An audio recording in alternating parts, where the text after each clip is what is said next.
there. You going to make it? That's how we'll begin choking on a banana, of all things. A banana. You know, I'm not going to fall for the banana in a tailpipe again.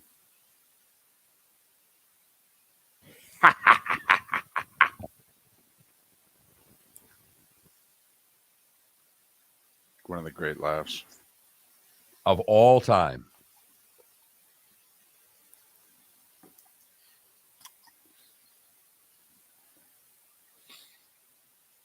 That's tough to explain. How big he was for about 5 years.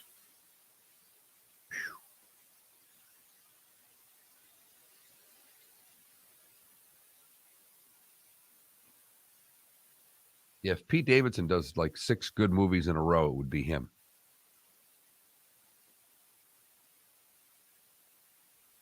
Only Pete was a bit player on Saturday Night Live, and Eddie Murphy was Saturday Night Live.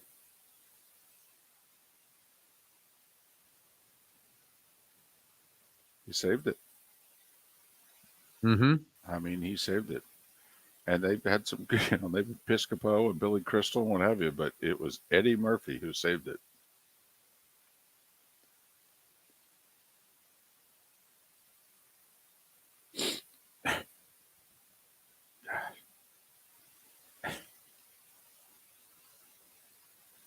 Adam coming off the top rope early. Nice, Adam. Nice. Turn yourself down a little bit. I'm hearing I'll Philly turn you up. I can already tell that you're going to crack. And yesterday sounded perfect. 30 seconds. Nice, Adam. Nice.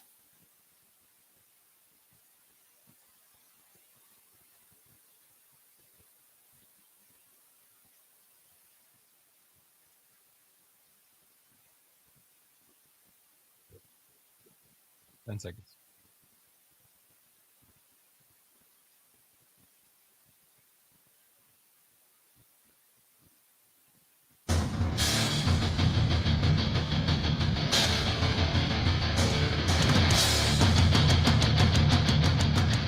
You are listening to Miller and Moulton, exclusively on the Florida Sports Network. And now, here's Mark Miller and David Moulton. Top of the morning to you. Happy Friday. Oh, you've had a good week. Let's finish it on an upswing together as we ask the question, how the heck are you? Miller and Moulton, final Friday of October here on the Florida Sports Network, floridasportsnetwork.com. A lot of football and a World Series to look forward to. But we also have to look back at the Bucs losing their third in a row. But first, top of the morning to you, Mark. How are you? Good morning, David. Doing well. Watched that football team play again last night. Wait. They've been reduced to the WFT?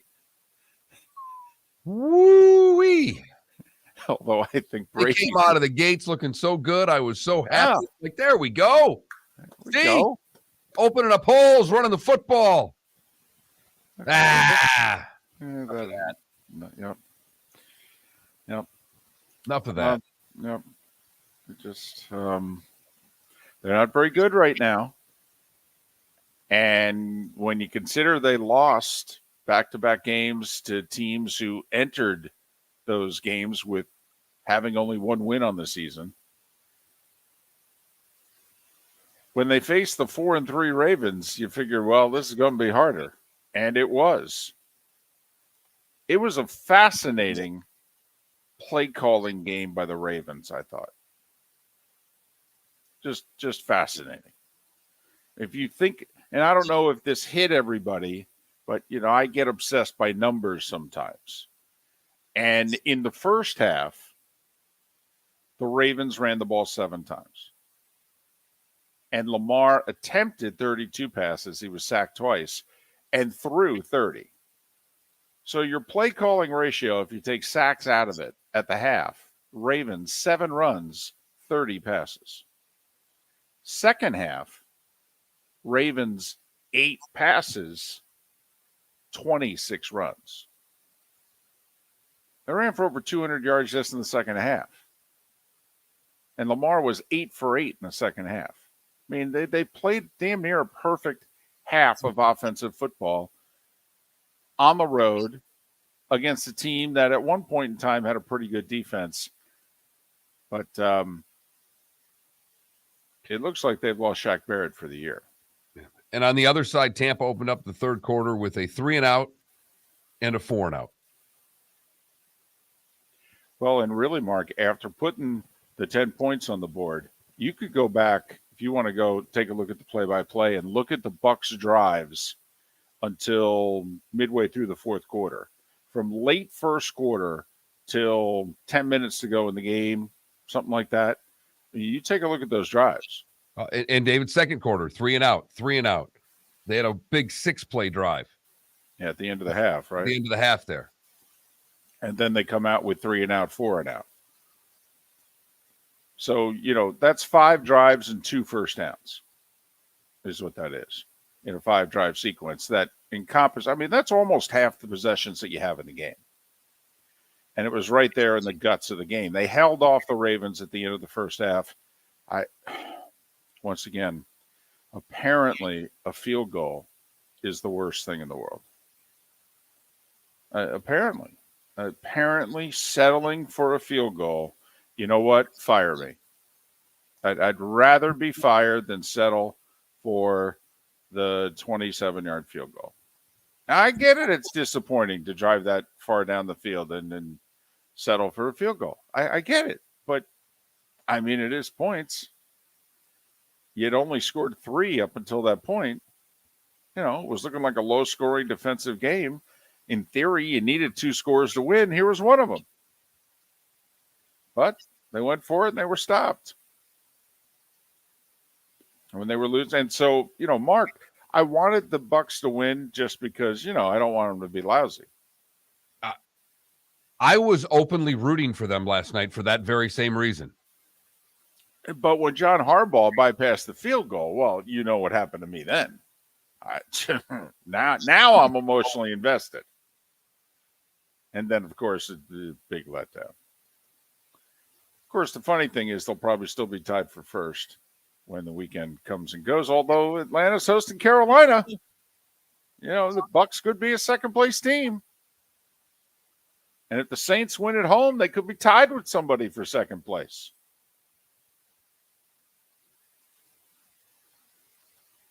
What a division.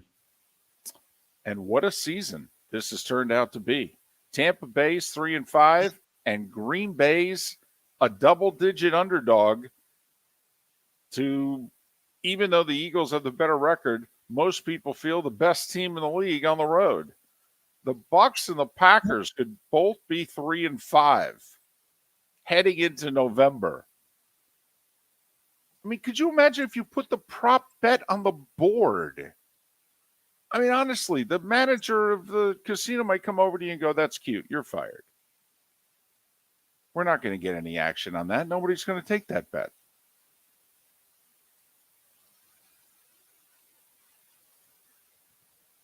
And I don't even know where to begin with Tampa to fix it because there are so many areas that are bad.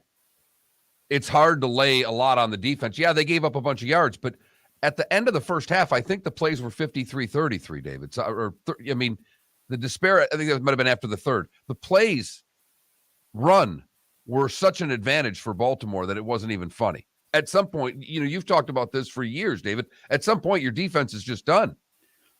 Well, they ran 39 plays in the first half, 7 runs, 30 passes, and there were 2 sacks. So they ran 39 plays in the first half, and they ended up running 74. Some of that goes on the defense. They couldn't get themselves off the field. And in the second half, they broke. First half, they bent. Second half, they broke. And, Mark, when did they break? You know my theory. You get to around 50 snaps, okay, and a defense is basically toast. Well, they had 39 at the half. I mean, it wasn't going to take much here in the third quarter for the defense's legs on a short week also. On a short week. Wasn't going to take much. I mean, remember Miami's defense on the short week? They played all those snaps in the home win against the Bills, and they got to the Bengals game, and they hung in there as long as they could. But by late third quarter, the Dolphins' D was shot. And they were at 48 plays after their first drive. That first touchdown drive by Baltimore was 9 plays. So they're already at 48 plays mid-third quarter. Then they go on an 11-play drive after that. Right. I mean, Tampa had to do something in that second, third quarter drive. The 4-and-out did nothing for them. That defense needed a break. That is when the offense needed to produce something, and they didn't. Even a 9-play field goal drive would have helped. But Baltimore is the better team coming in. And Baltimore proved to be the better team last night. And they're 5-3, and the Bucs are 3-5. Hell of a day for the Ravens. They win. Jamar Chase out 4 to 6 weeks with a significant injury for the team that's closest to them in the standings. And a team that you and I thought was just starting to get their you-know-what together. I'll say this. They've got some weapons. And Joe Burrow can throw it around a little bit when he has to. But I wonder if you're Cincinnati, I mean, do you get aggressive here? Do you go find a receiver by Tuesday afternoon just to help you out? I know you won't, because it's not their operandi, way they run business, but Beckham's out there, the LSU thing. I know they won't. I know they won't, David. This hip injury for Chase, they're saying it's 4 to 6. You have no idea if it's more than that. And I think it'll be a big tell for Cincinnati if they go out and make a move that they're saying 4 to 6 is the minimum. Well, also, to me, they'd be making the move because, hey, you got to get in the tournament to win the tournament. And I'll say this. There are teams out there that don't you believe that. Listen, Buffalo's clearly the team to beat on the one side, and it looks as if Philly's going to be the team to beat on the other. But there are teams in which you go, they got a puncher's shot if they go to Orchard Park. Like, for as much as I love my Tennessee Titans, they do not have a puncher's shot if they go into Orchard Park. And they don't. They don't have the firepower. They just don't. Kansas City, of course, they have a puncher's shot. Even more than that. But, Mark, there's a couple teams that I actually think who could go in there. Baltimore with Lamar is always a wild card. I think Cincinnati because of Burrow, and I know you're going to laugh me out. I'm telling you, the team I'm expecting to make a run here is the Raiders. That's not a bad team. They just have a bad record.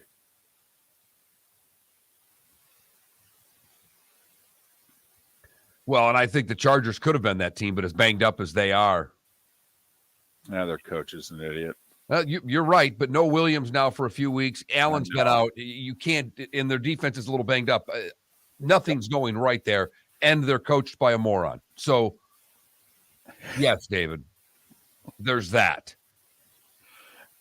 But another significant day in the NFL with a couple of trades. I mean, way to go, guys. Okay, here you go. Yeah.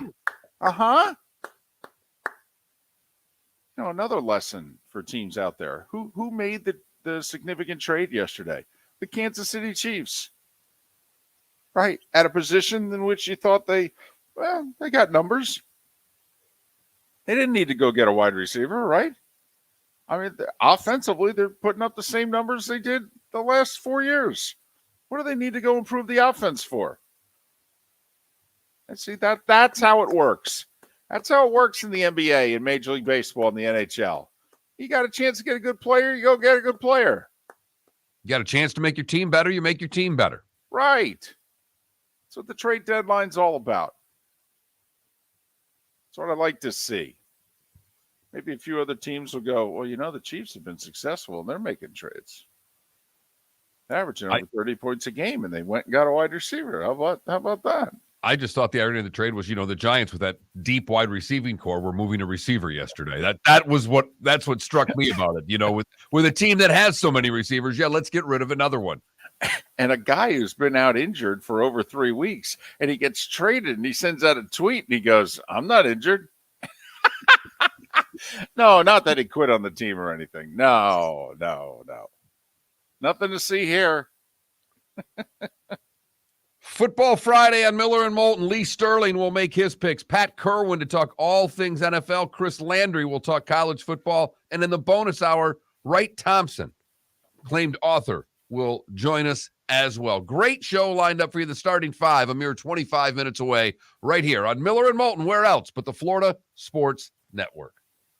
David Moulton for Napa, Napa Auto Parts, and Napa Filters. Insist on Napa Filters for your vehicles, or if you're a do-it-yourselfer, only buy Napa Filters. Napa has a filter for almost anything on earth that moves, whether it's motorcycles, foreign and domestic cars, vans, SUVs, earth-moving equipment. You get the idea. Napa Auto Parts, Napa Filters. Insist on them for your vehicles, or if you're a do-it-yourselfer, only buy Napa Filters. Yeah. Hi. Excuse me. Hey, the line starts back here. Ma'am, if your party's not here, you're gonna have to go around again.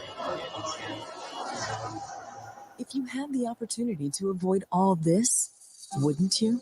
Salt Live is the official transportation provider of the Miller and Moulton Morning Show, making your trip to and from the airport seamless and stress-free. Salt Live is supported with the help of local partners like the Bayfront Inn.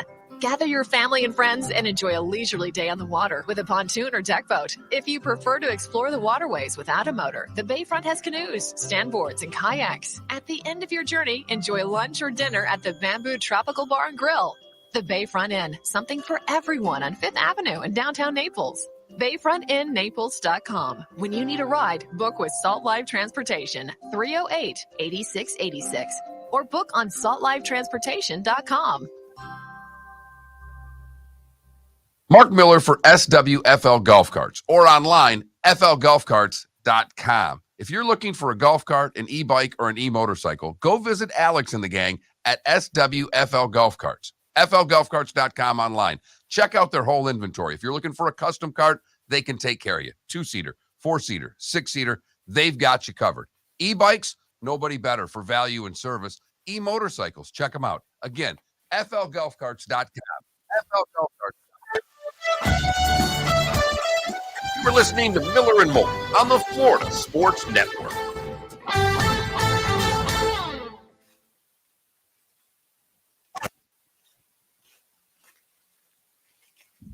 David?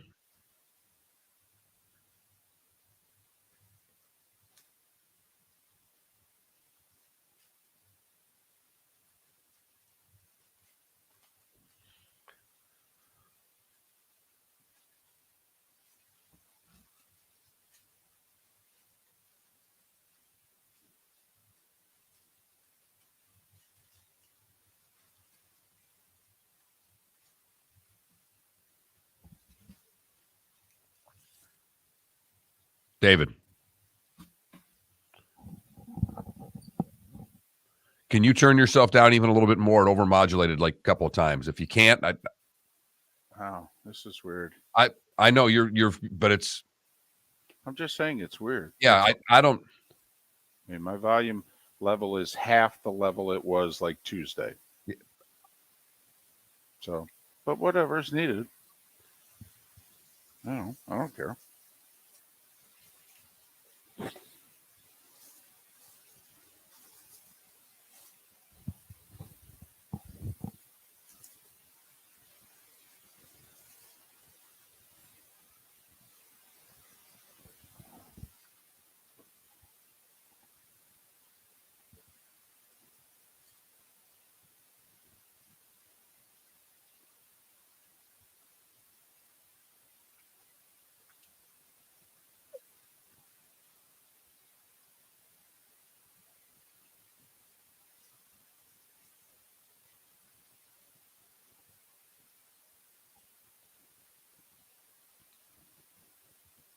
So I have a clutch play that, wait for it, is not an NBA play. Hey, I'm just fired up that you have it. There you go. Oh.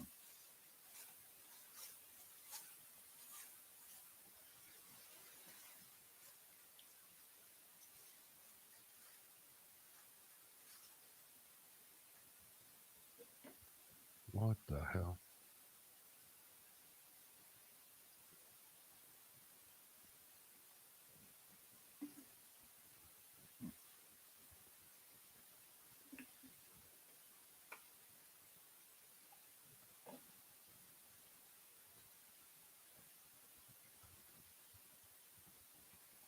Was last night's Bucks Ravens game enjoyable?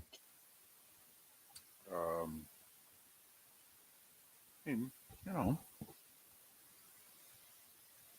if you like football, yeah. It was just a little drawn out, in my opinion.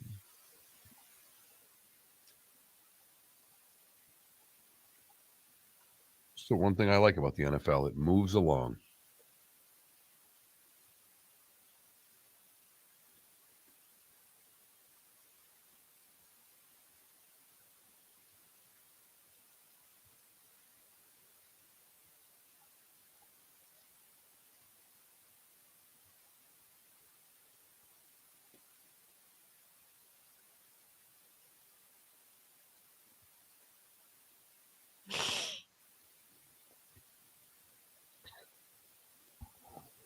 Go Raiders. We're doing okay this morning. How you doing this morning?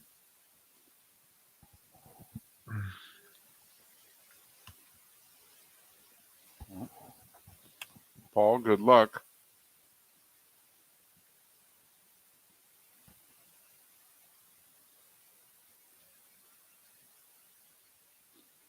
Remember when we spoke well of Pat Donovan being so honest? He reached out to me. I don't know if it was yesterday or the day before. He goes, "Hey, I heard a rumor. You guys said nice things about me." So I told him what we said. He said, "That's really nice." I go, "How do you like mornings?" He goes, "I'm one of those guys. I never slept. I always got up." He goes, "So," he said, "I've only had to set my alarm once." So are they on mornings period now? Did they get rid of the other show? Was he filling in? What? They got rid of Ian Beckles. I don't know if he's still doing the show with Aaron or not, but he's on in the morning with somebody else. 15 seconds. They redid most of their lineup. Oh, they were scared of us, David. Here we go. Yep.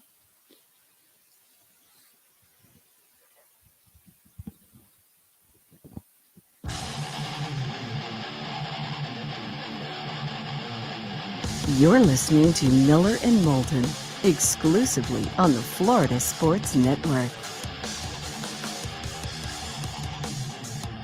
21 minutes after the hour, top of the morning to you. Miller and Moulton on a football Friday here on the Florida Sports Network, floridasportsnetwork.com. Great show lined up for you, beginning with Lee Sterling making his picks 1 hour from now. We'll get back to football in a moment. Mark, you said something before the show that I think we need to do a deep dive into, if that's okay. That's fair. It is, after all. It's a little bit awkward because Halloween's on a Monday. So I think first you have to make the decision, are we celebrating it over the weekend in some way, or are we just waiting to trick or treat on Monday? Oh, we're celebrating it, David. We are celebrating. Okay. It's a full-on 4-alarm fire in the Miller household. What does that mean? Means that we're out all weekend. Tonight, tomorrow, and Monday. 3 different trick-or-treating type events. Wait, what? No, I thought you trick or treat once. Me too. I didn't realize Halloween. Me too. Didn't realize Halloween was plural. Going to play some golf today. Usually I stick around, have a few drinks with the boys, and, do what we do. But right. Nope. Tonight I got to run home because at the school that she goes to every day, we got to go back to the school that she goes to every day, except for when we go on half days, when we only have to go there for a half a day. We'll go back tonight for trunk or treat. And that, for those of you that don't know, is where all the cars come and they give the stuff out of the back of their cars as opposed to having to walk up to someone's door. Right. Well, I mean, you want to know why some of us think that, today's generation is lazier? Well, when you bring all the candy to one parking lot, okay, you don't even have to walk through the whole neighborhood. I mean, we're making it as easy on them as we can. Boy, are we ever. I mean, there's no knocking on a door and no one's home. If the car is there with the trunk open, someone's home. First off, we'll get to the knocking on the door thing in a second. So that's Friday night. Saturday night, we're going to do the same thing, but at the church. Oh, good. Another trunk or treat. Right. That's fantastic. By the way, these should take what, 12 minutes? I'm hoping so. How long does it take if all the cars are right there with the trunks open? The candy, 12 minutes, right? Yeah, unless they're making them do a lot of tricks for it. But it's not trick or treat, it's trunk or treat. So that's it. Right. You just go to where the trunk is. And then, of course, Monday, the traditional trick or treating, in which now you don't really have to walk to that many doors because most people just come to the end of the driveway for you. Well, that's true. I hadn't thought about that. Yeah, we were kind of half and half at the end of the last 10 years we were in the house. We, sometimes depending. Here's how I always interpreted the folks sitting at the end of the driveway, and maybe it's because how I felt. And it wasn't really me so much as it was my wife. My wife just didn't want anybody knocking on the door. That this was my wife's way of saying, here's our candy. This is all we have. All right. But here it is. And once this is gone, and once I take this chair and put it in the garage and close the garage door and I go in the house, at this house, Halloween is over. That was how I interpreted people at the end of their driveway. And fine with the end of the driveway. It's better than the family that just decides to leave the bowl out with the note that says take one. Well, That never ends well. That never ends the way it's intended to end. No. Someone dumps the bowl in their bag and they call it a day. I understand. But to me, if you're going to do that, you have to have a home video thing. You got to have a camera. Because to me, part of the joy would be to see what's the over-under number of kids until the one person goes, well, I'm taking all of this. There was a great video last year of a kid that went up to one of those and it was all gone, and he emptied candy out of his own bag and put it back in the container for other kids to get candy. Oh, that's wholesome. But were you ever that kid to just take one? Yes. They didn't do that in my world. You walked up to the door. You yelled trick or treat. Some people said, what's your trick? Some people hassled you at the door and made you do something to get something. Right. Or like they hand you candy. Always. There's no end of the driveway. I'm old. Parents didn't come with me. They sent you off. Did you ever do UNICEF also? No. I remember 2 years in grade school in which we were then asking for candy, but then I would have a UNICEF thing. And Container of some sort. Could you donate to UNICEF? Could you grab some change and donate to UNICEF? And then we would come back in on November 1st into school and we'd all hand in our UNICEF containers with, a few dollars worth of change in it. Then we gave the money to, a worthy cause. The houses that gave change were the worst. Yes. Or healthy food. That to me was the worst. There was nothing worse than getting an apple. They just got thrown away. You made a mental note that this is the place that we're egging and soaping next year. And in fact, I need to find out what their cars look like. And that was the mental note that I made. Wait, you're giving me an apple? It's Halloween. You're giving me an apple. All right.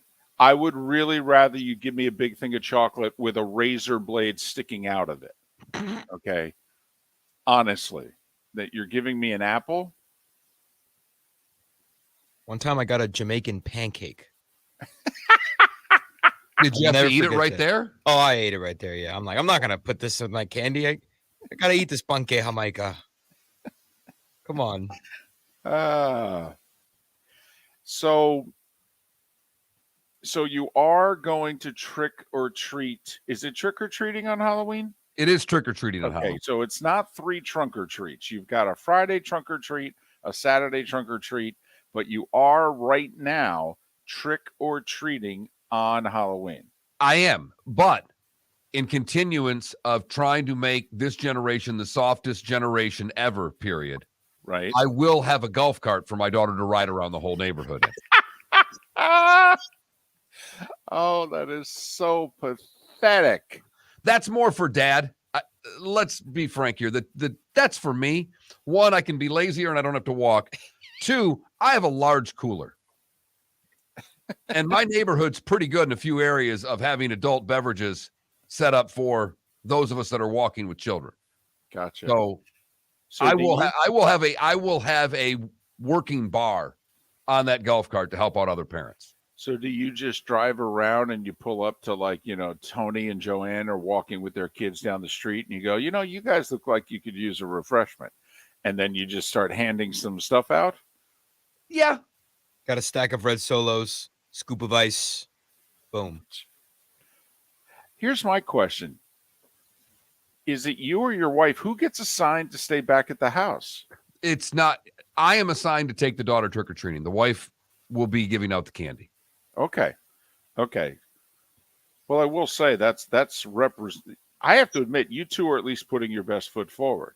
Okay. You're driving around with the booze. Okay. And she is very nice, very friendly. All right. And we'll talk with everybody.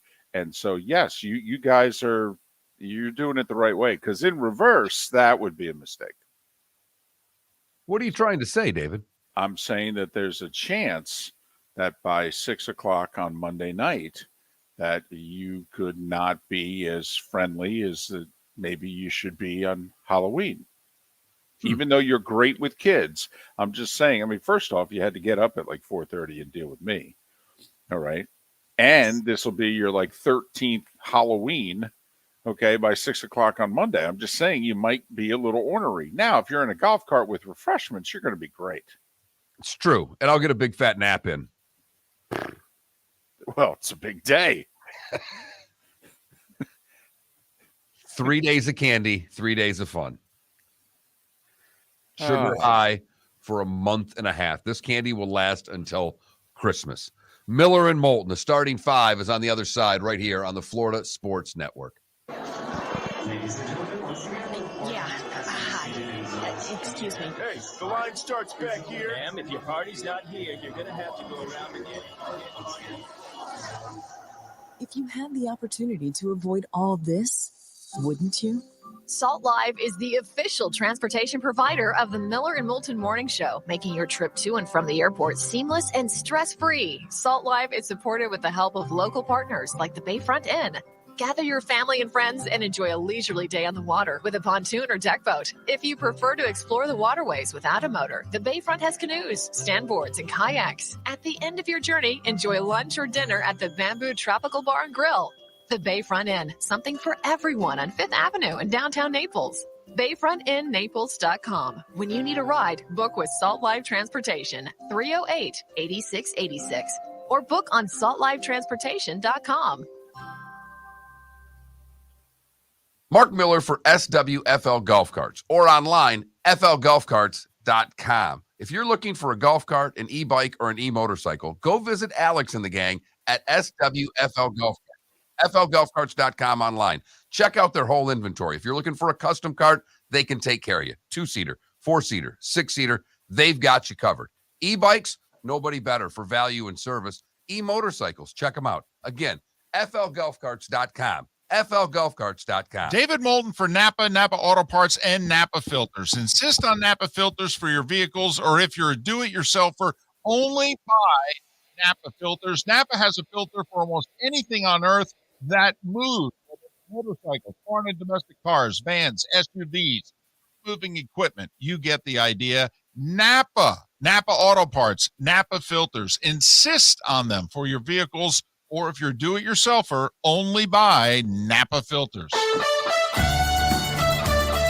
You were listening to Miller and Moulton on the Florida Sports Network.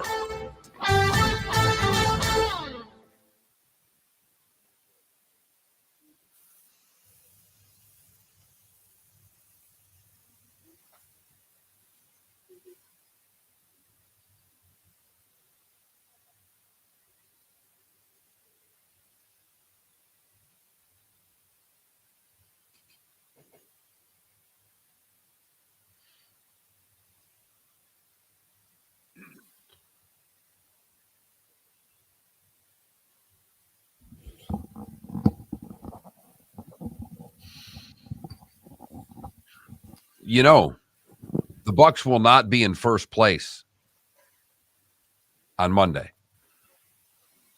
Because Atlanta's going to beat Carolina. No. If Carolina beats Atlanta, Carolina holds all the tiebreakers. So there's no way technically. No way technically. The winner of the Carolina-Atlanta game has first place, either tied or sole possession in Atlanta's case. You can't make that up. Mm-mm. By the way, is that the worst division in the NFL? Yes. It's got to be, right? Well, the South is holding it. Tennessee's holding the South up by just a thread right now. Hey, come on now. They've got a winning record. And the Colts are 500, so it's not even close. Who's the second best team in the NFC South? Well, how sure are we that the Bucks are the best team? We're not. Are the Falcons better than the Saints?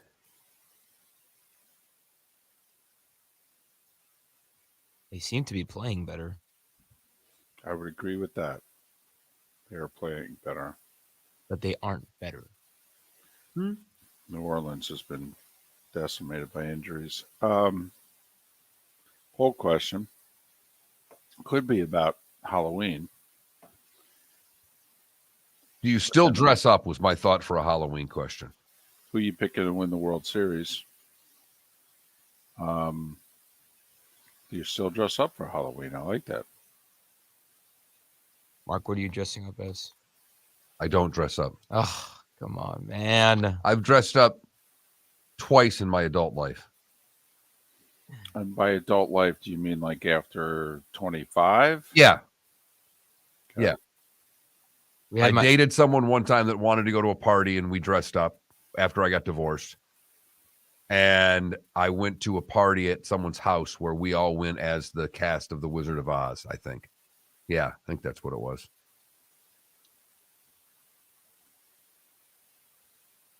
We had my dad dress up as former Marlins outfielder Cody Ross one time, just because he was bald. That's an interesting. Although I threw the idea out of the family getting dressed up and going out, and Maddie went nuts. And my wife looked at me like, are you out of your flipping mind? There is no way that that's happening.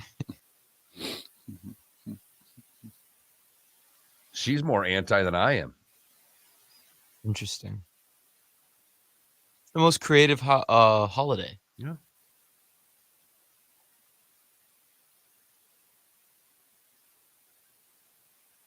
Or the most tasteless. Right. Yeah. Depending on how you look at it. True. My mom is on an Amtrak, and she's watching us and listening to us. She's got her ear jacked. I hope she's got her damn earbuds on, though, not listening. I mean, after yesterday's show, Mom Moulton, that would be a capital offense right there.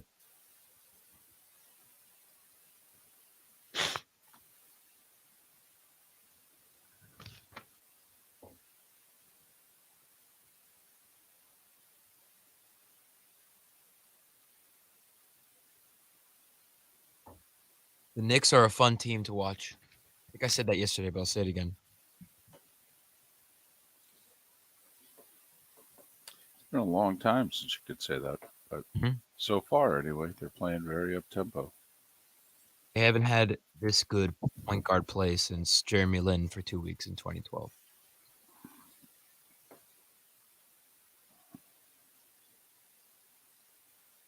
For that, you probably might have to go John Starks. He wasn't a point guard, but True. But yeah, when they were good in the early 90s, they had Doc Rivers and Derek Harper.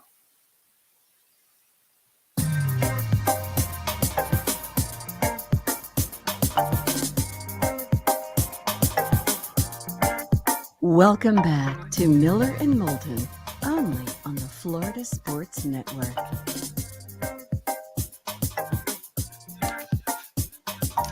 "22 minutes before the hour, top of the morning to you. Miller and Moulton, Florida Sports Network, floridasportsnetwork.com.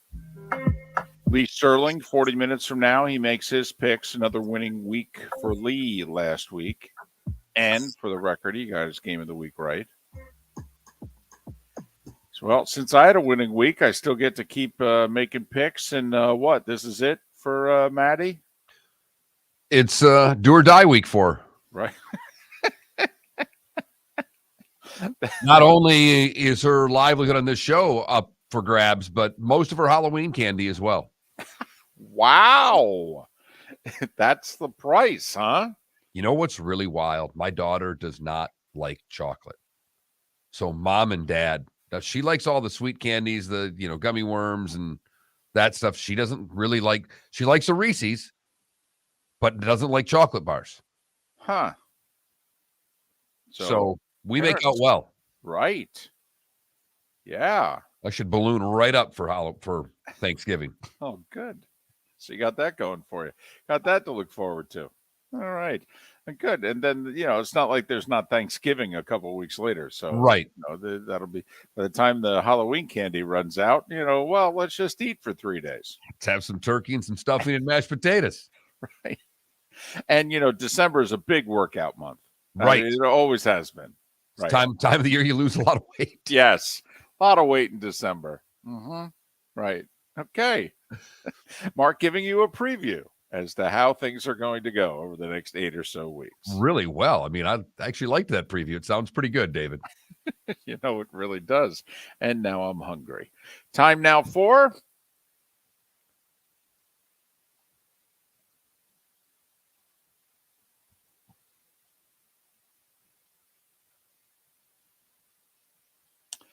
Well, we start with Thursday Night Football.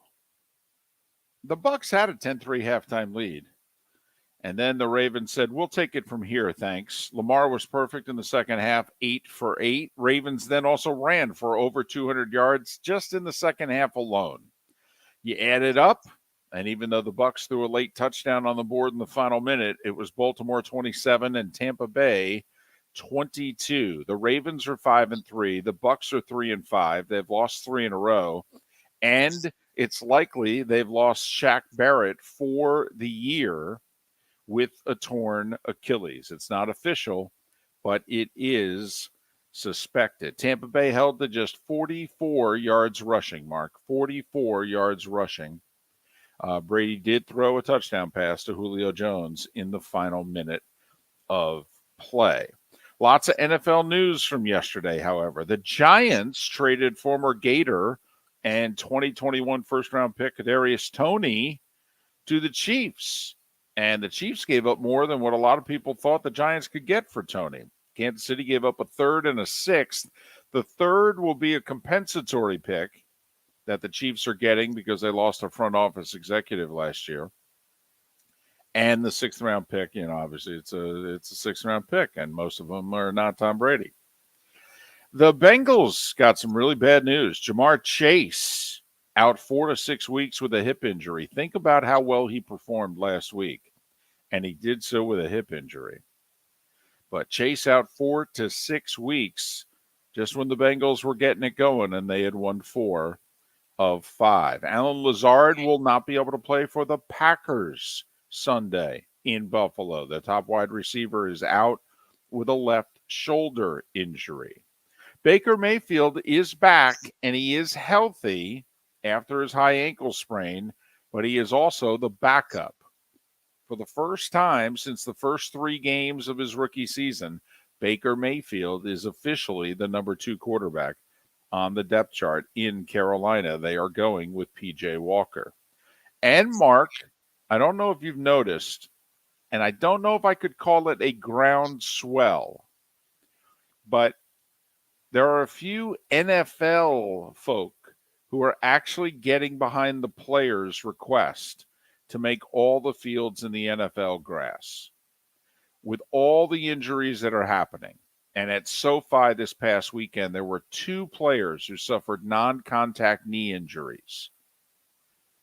Pete Carroll lent his voice behind the movement or the cause yesterday, in which he said, we have to do it for the players. Okay, we all bemoan when our top players or when our guys are injured. And there's no doubt that there are more injuries on turf than on grass. We really should make all the fields grass. There are 30 stadiums that they play NFL games in because MetLife holds 2 teams and SoFi holds 2 teams. So there's 30 stadiums.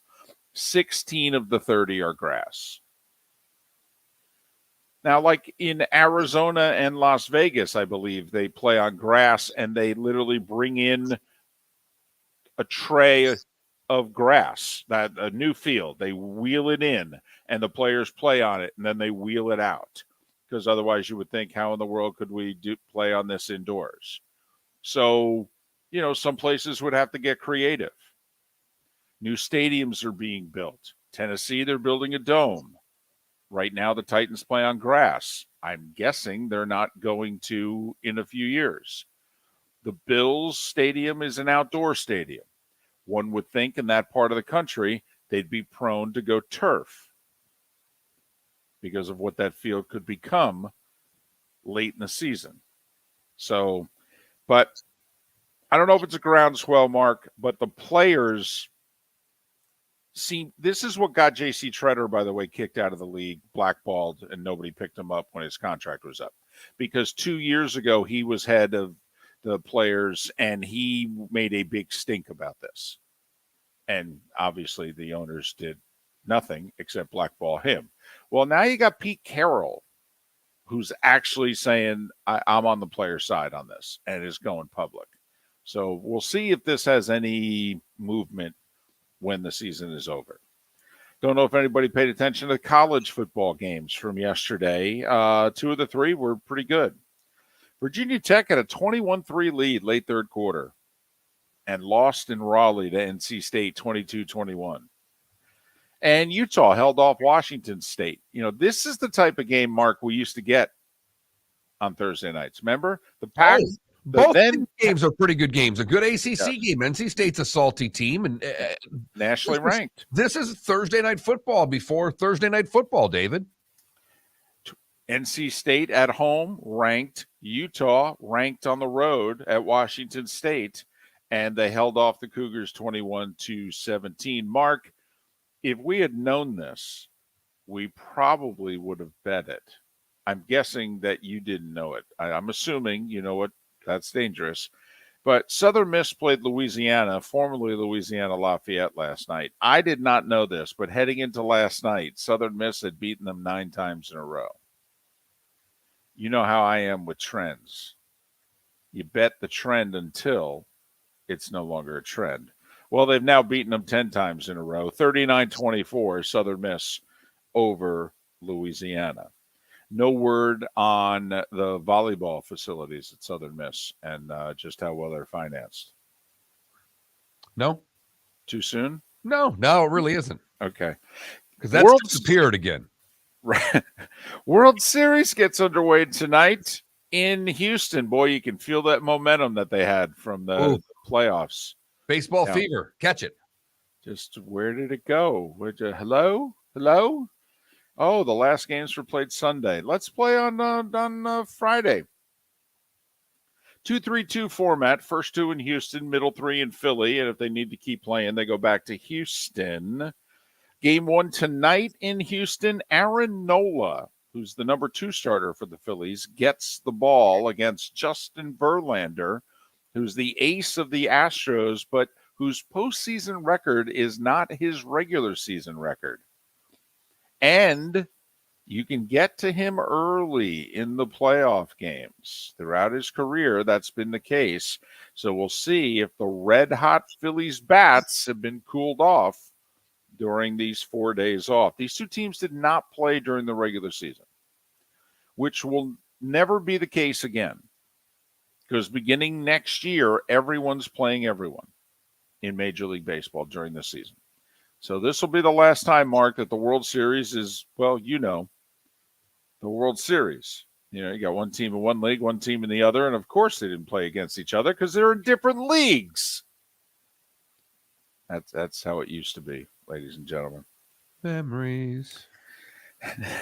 And the time of my life. NBA, the Heat are 2-4. Jimmy Butler did have 27, but he was going up against Steph and the Warriors. Steph had 33. 123-110. We did give you that winner yesterday, ladies and gentlemen. We said the Heat playing the second of a back-to-back. playing one of the best teams in the league, who got embarrassed the last time they played. We told you lay the 6 or 7 points with the Warriors. Winner, winner, chicken dinner. Dallas beat Brooklyn in overtime, 129-125. This was an entertaining game. Luka with 41, Kyrie with 39. The Nets are 1-4. I know it's early, but to review, the Sixers are 1-4, the Nets are 1-4, the Heat are 2-4. The Sixers also 2-4. What he just said. I believe they're 1-4. 1-4. Oh, 1-4. And he said it. By the way, Durant had 37 last night, and they still lost. So, yeah, Kyrie- that's 2 out of the last 3 games for the Nets where they both have at least 37 and they lose. Here's an interesting scheduling quirk. Remember it was Tuesday night in which I talked about how the Clippers didn't play both Paul George and Kawhi against Oklahoma City? Right? Well, they played each other again in Oklahoma City last night. Paul George played, Kawhi didn't. Oklahoma City beat him again, 118-110. Wow.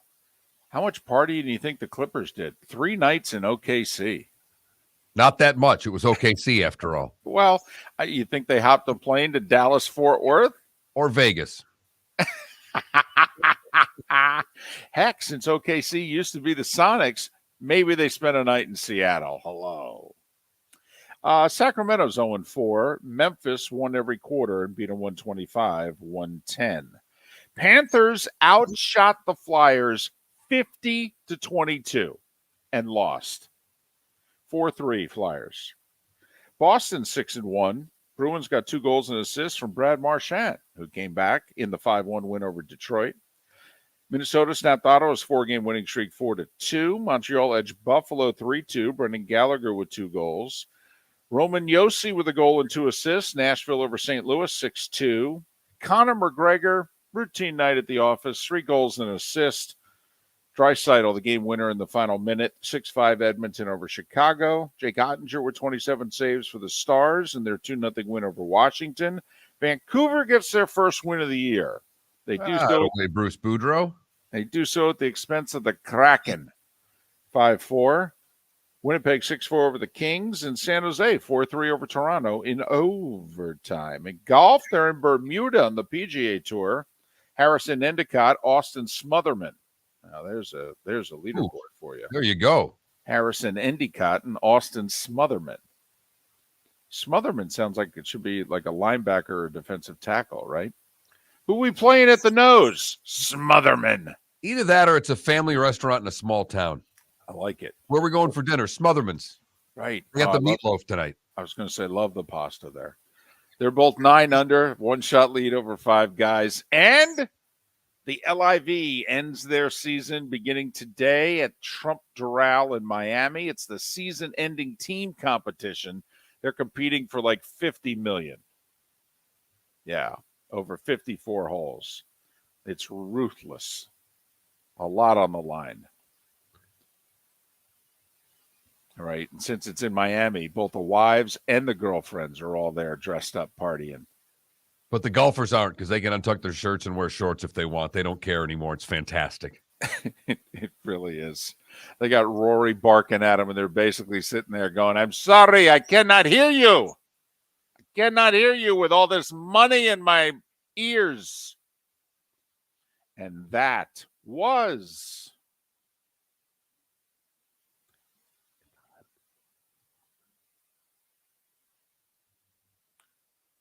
on Miller and Moulton here on the Florida Sports Network.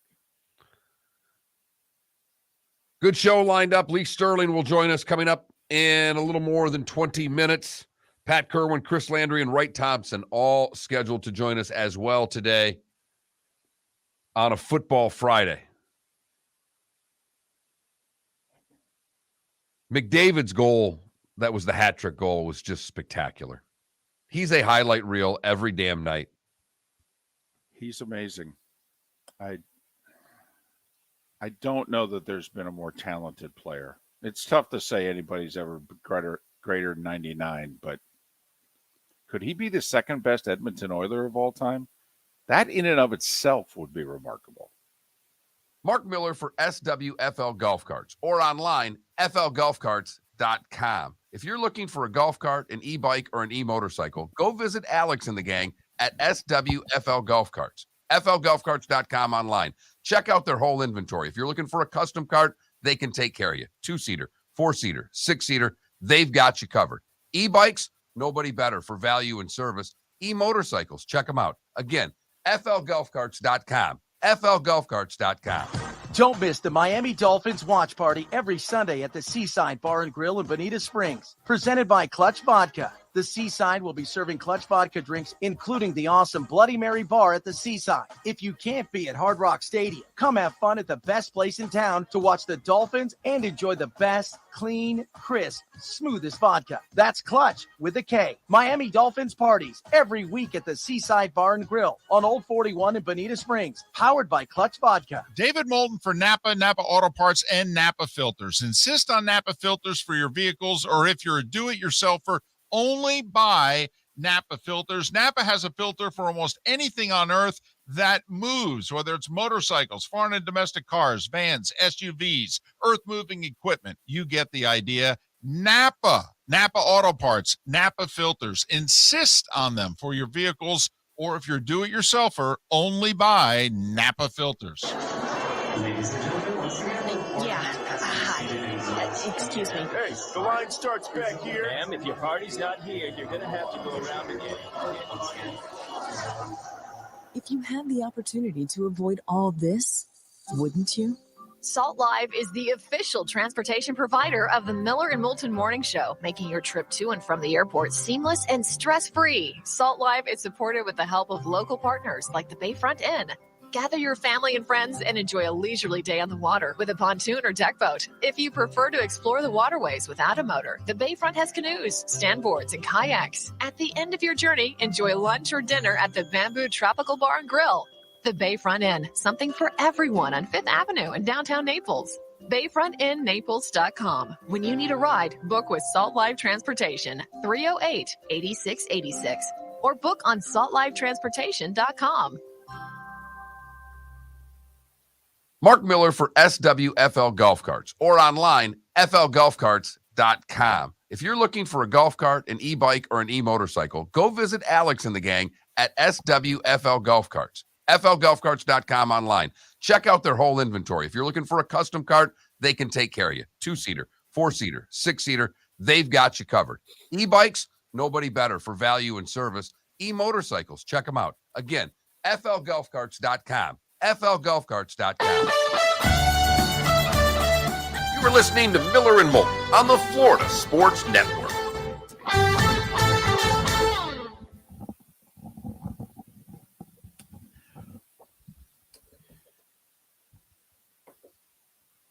I'm just talking to Raj there, and Raj was talking about, asked him what happened against Wisconsin for his Boilermakers.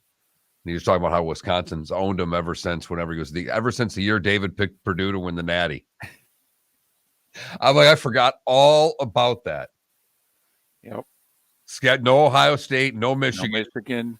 Went through the schedule, bada bing, bada boom. Had everybody back. Yep. 10 starters on each side or something like that. Exactly, they did. We had Joe Tiller on before the season started. He's like, sell it, son, sell it. Yep. They went like 5-6. DC, I said he might be. I asked like the rhetorical question, is he the most talented hockey player of all time? The reason why he may actually be more talented than like Orr or Lemieux is because amazingly he skates better than both. And the hands are his hands are gross. And that's, DC, he's amazing.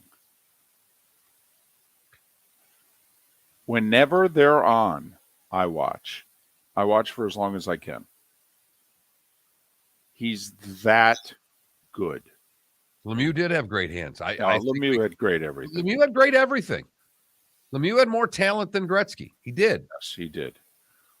And if Lemieux's back held up, never mind the cancer, but if his back had held up,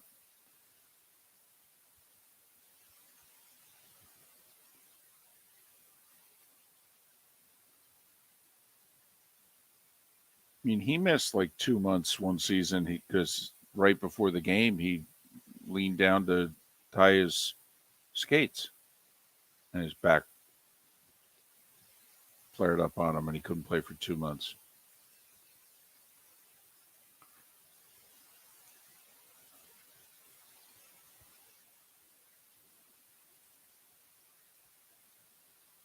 There was never anybody better when Lemieux got pissed off.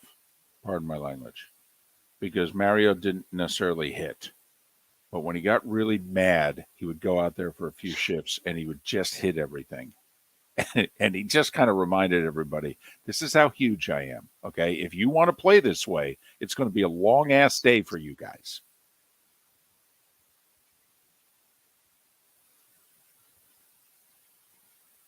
Do we want to do the play here or do we want to do it at 9:20? Because we have leads. I'll do it here. We'll do it here.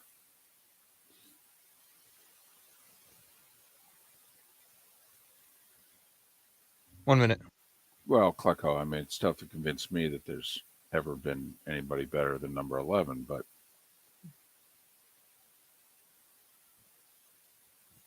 think about it.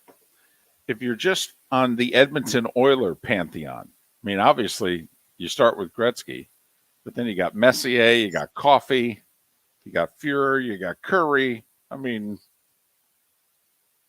to make the Mount Rushmore, you got to be really good. The Edmonton one? Yes.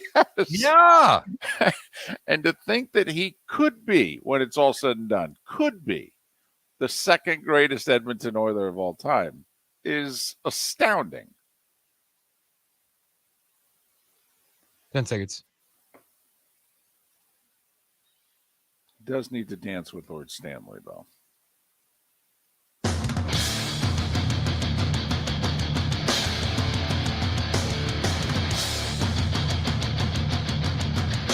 You are listening to Miller and Moulton, exclusively on the Florida Sports Network.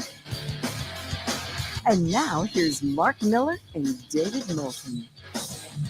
Hour 2 of Miller and Moulton. Thanks so much for being with us here on the Florida Sports Network, floridasportsnetwork.com. Poll question and the Clutch Vodka play of the day coming up. Lee Sterling in 20 minutes to make his picks. And Lee sends us in advance, not his picks, but the games that he will be picking. And I give Lee credit because, well, basically he's picking the games that you need to pick if you're going to be on the Florida Sports Network. He's diving in on the big three on the college side and, obviously the Dolphins game on the pro side. So Lee with his picks coming up in 20 minutes time. We could, for a poll question, go Georgia, Florida. Are the Bucs going to make the playoffs? There's a lot of sports questions that we could probably ask. Mm-hmm. Who's the best NFL team in Florida right now?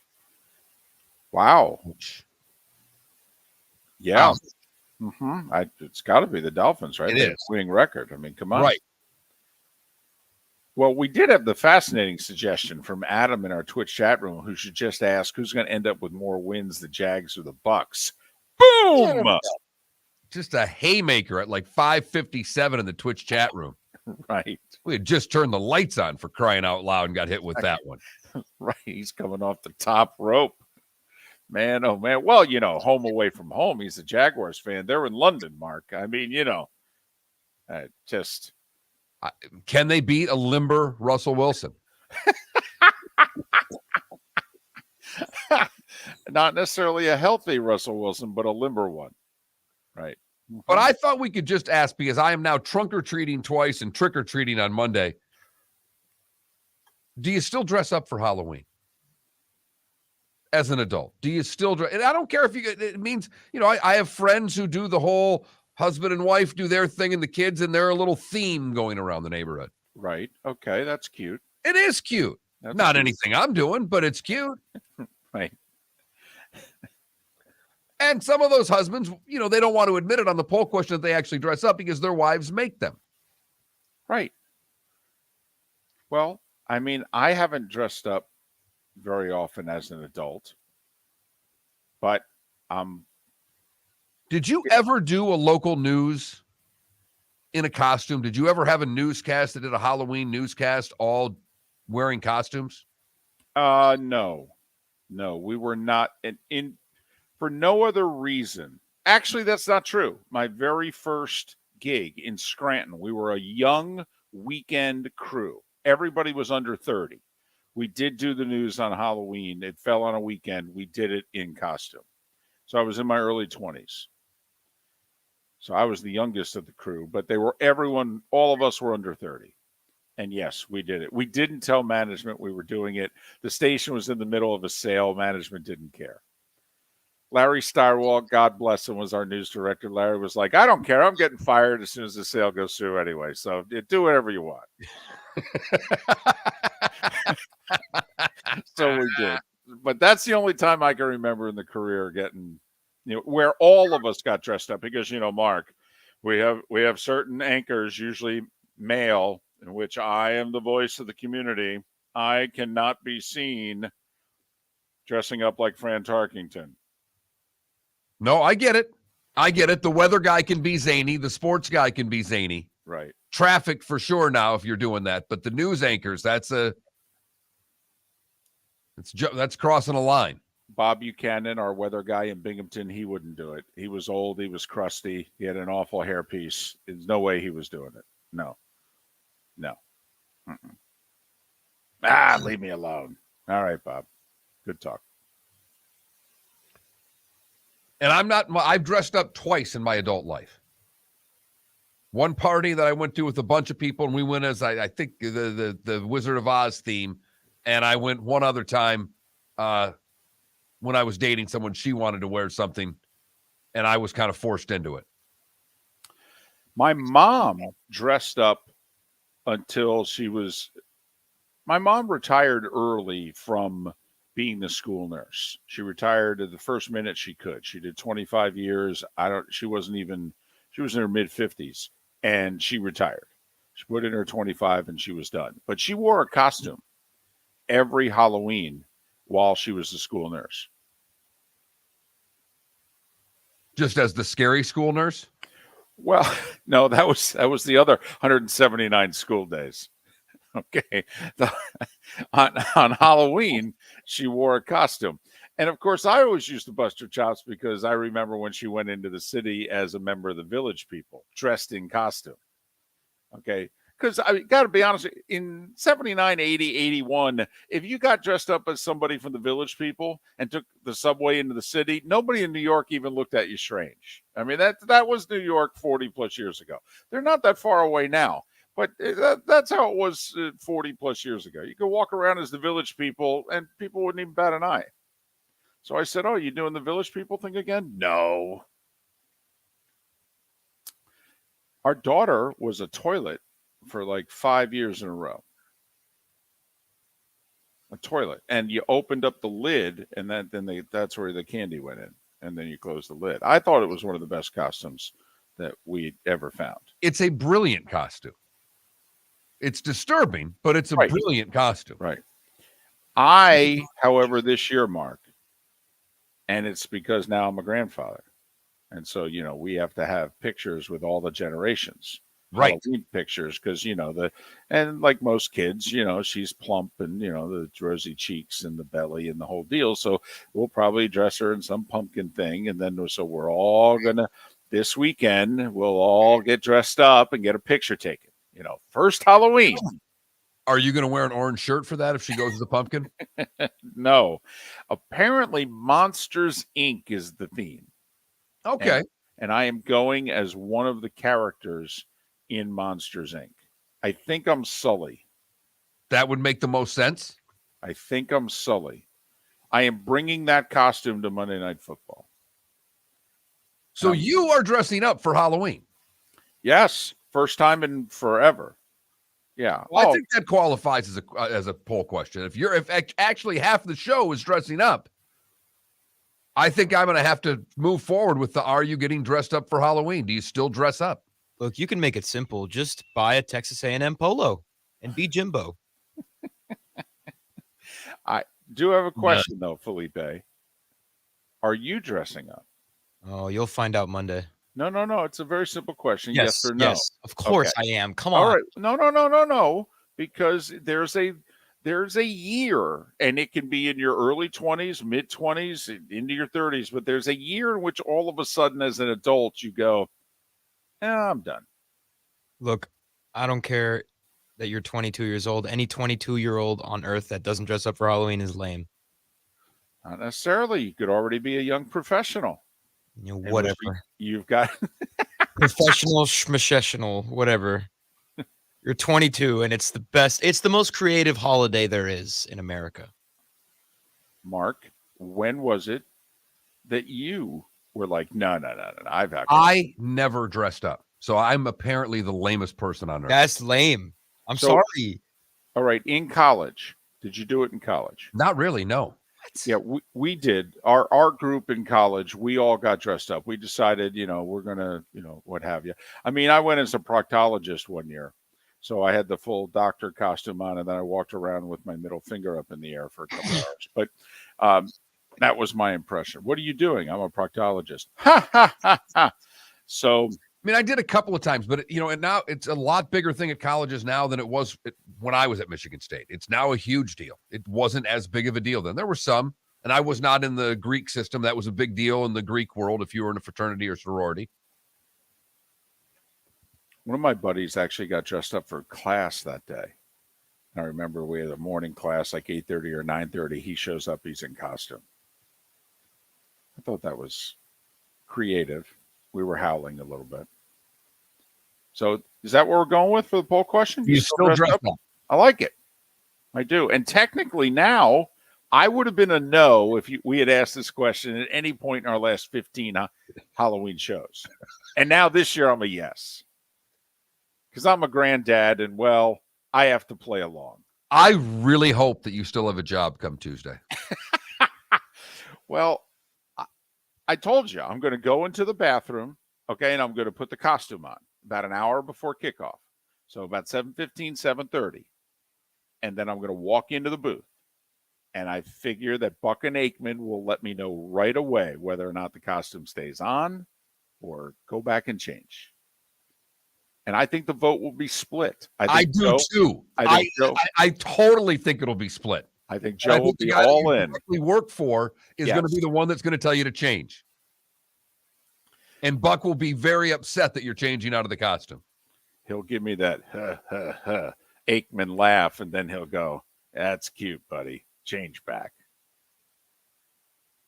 You'll definitely get airtime. Well, I told the other spotters, I go, "Hey, I'm bringing a costume, so I don't want to hear this jealousy or what have you. I'm bringing it."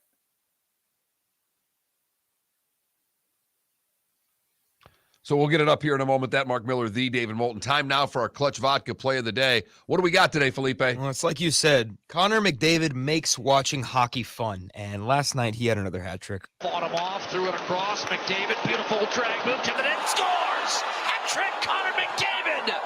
The 12th of his career! And it's 5-4 Edmonton! Look, I don't even watch hockey, and watching him play is exciting. It's amazing. Toe drag at that speed. He's just gifted, to say the very least. That's our Clutch Vodka play of the day. Clutch Vodka hosting those Dolphins watch party at Seaside and Bonita. For those of you in the 239, check them out, the Great Bloody Mary Bar, and be on the lookout for Clutch Vodka at a Total Wine near you. Go to clutchspirits.com. McDavid with a hat trick and a helper last night, and they needed all of it in a 6-5 win. People are having fun with the suggestions. Klecko in our Twitch chat room. Giselle's going to wear a Patriots number 12 costume with her attorney in tow.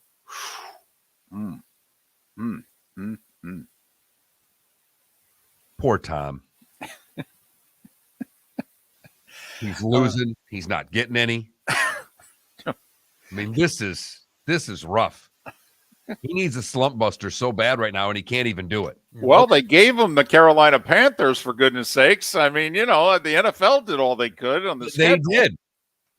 They did, but I'm talking more of an off-the-field slump buster, if you know what I mean. Could all use a good slump buster. Unbelievable. So promising after the first drive.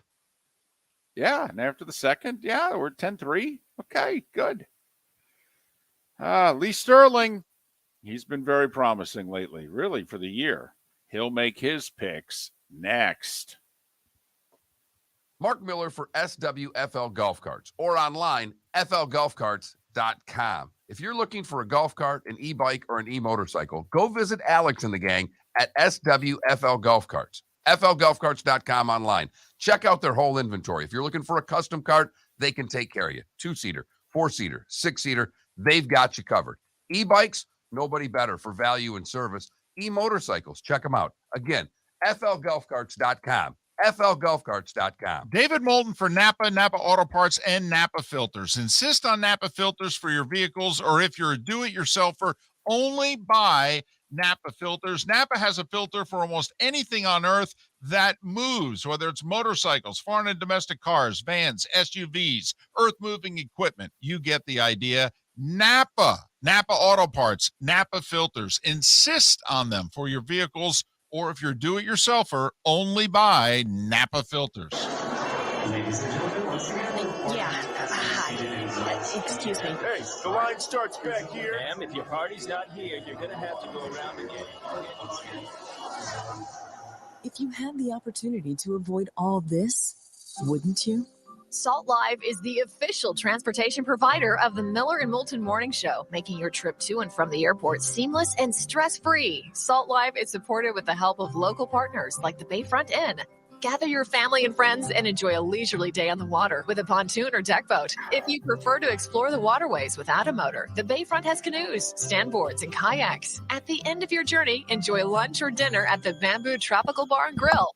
The Bayfront Inn, something for everyone on 5th Avenue in downtown Naples. BayfrontInNaples.com. When you need a ride, book with Salt Live Transportation, 308-8686, or book on saltlivetransportation.com.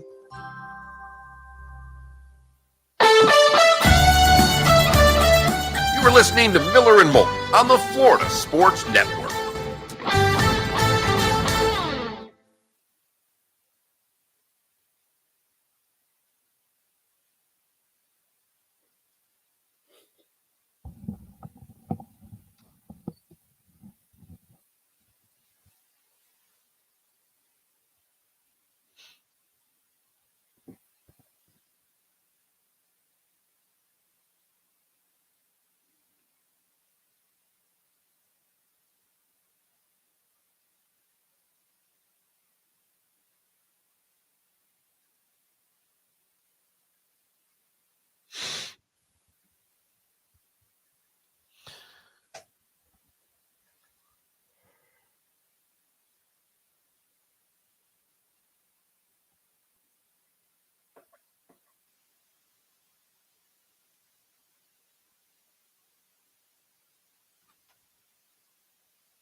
Kanye.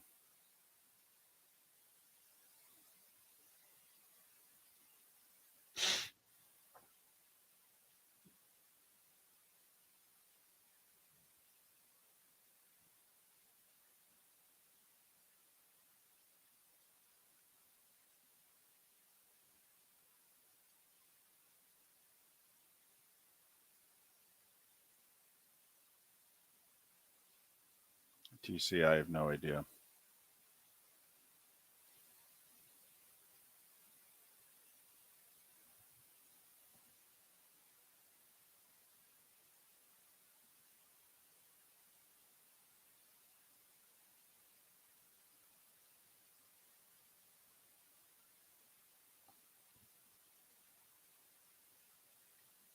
How many running plays did Tampa run? You have it? Like 17. They ran 5 on the first possession. Hold on.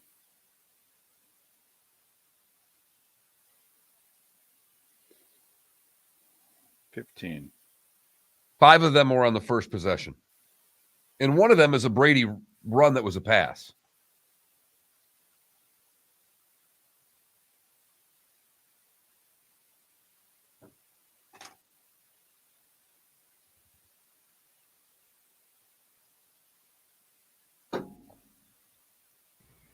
Morning, Lee. Good morning. How are you? I'm good. I'm good. How long do we have till we start? A couple 3 minutes? minutes, yeah. Okay. Can people hear us? Yes. Oh, okay. I'll text you my game. I have NFL game of the year. I'm going to text it to you now, so you'll have it. Make sure you're sitting down. You might already given it away with that one. Hmm? Now I've got my guess. Let's see. Those all came from a vending machine at a grocery store when Lee was 4. Those helmets behind him. they're actually not the bubble gum one. They're they're a little bit bigger. You knew what I was talking about, though. Yeah. Oh, I know. I loved those things. Yeah, oh my God. I love watching the Dolphins come out. The 70, they had for the coin toss. That was like, I started going to games with my parents. I was 4 years old. That was why they don't wear those jerseys every week. Oh my God. David and I have talked about. Everybody loves it. Nobody dislikes it. Nobody, not a human being on earth dislikes those jerseys, and yet they don't wear them. I know. 1 minute.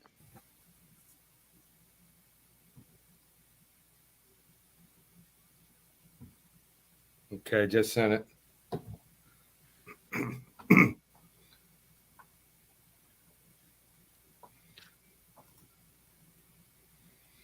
think everything's exactly the way I want it.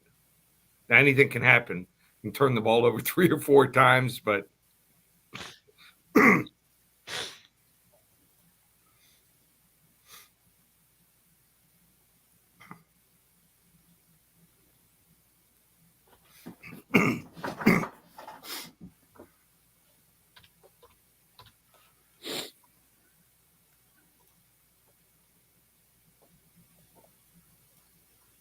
Here we go.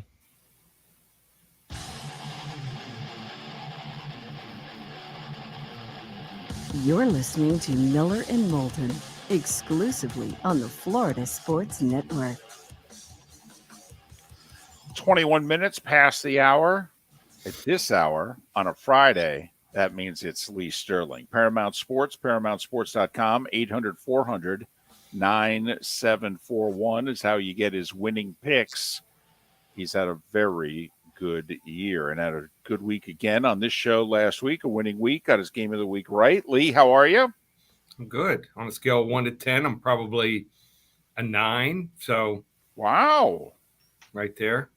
It's great and to it hear. could go up because Lee told us during the break he's got his NFL game of the year this weekend. So that 9 by Monday morning, Tuesday morning could very much be a 10.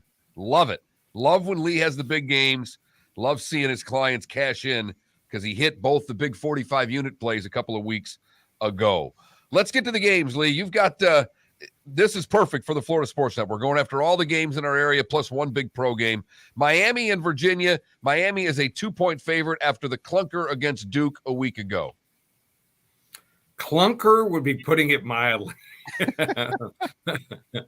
If I was 18, 20, even 25 years old, there would have been some explicatives shouted during that game, but it was not all that surprising. I mean, you never expect a team to turn the ball over 8 times, but they've got injuries.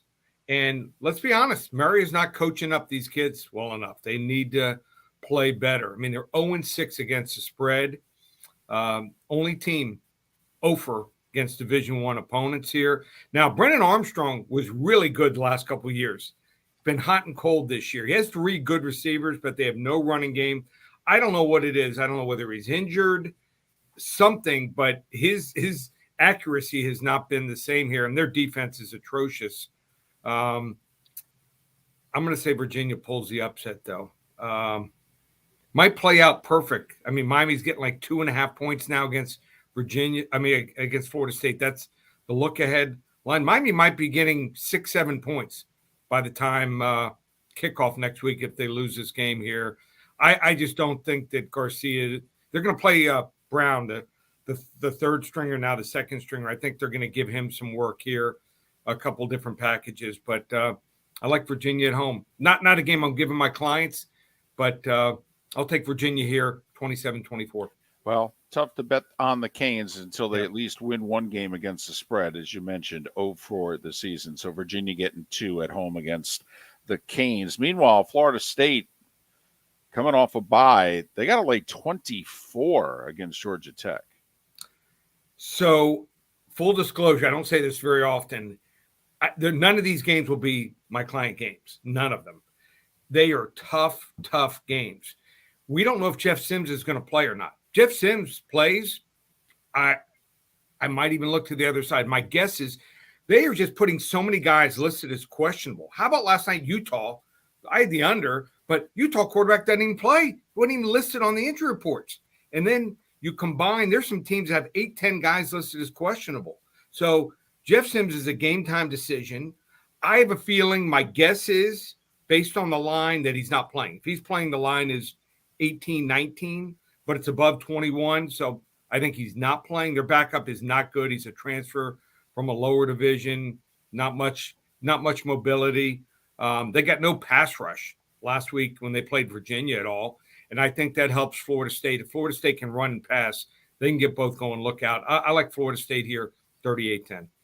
The cocktail party started out at about 21.5. I've seen it as high as 23 now, somewhere 22, 22.5, 23. We always say on a game like this, shop, because the lines fluctuated at so many places. So whatever side you're on, do your shopping. But Florida, this was doom last year for them with Dan Mullen. This game blew up in Richardson's face. Georgia rolled, ended up being the end of Mullen. How do you see it this year?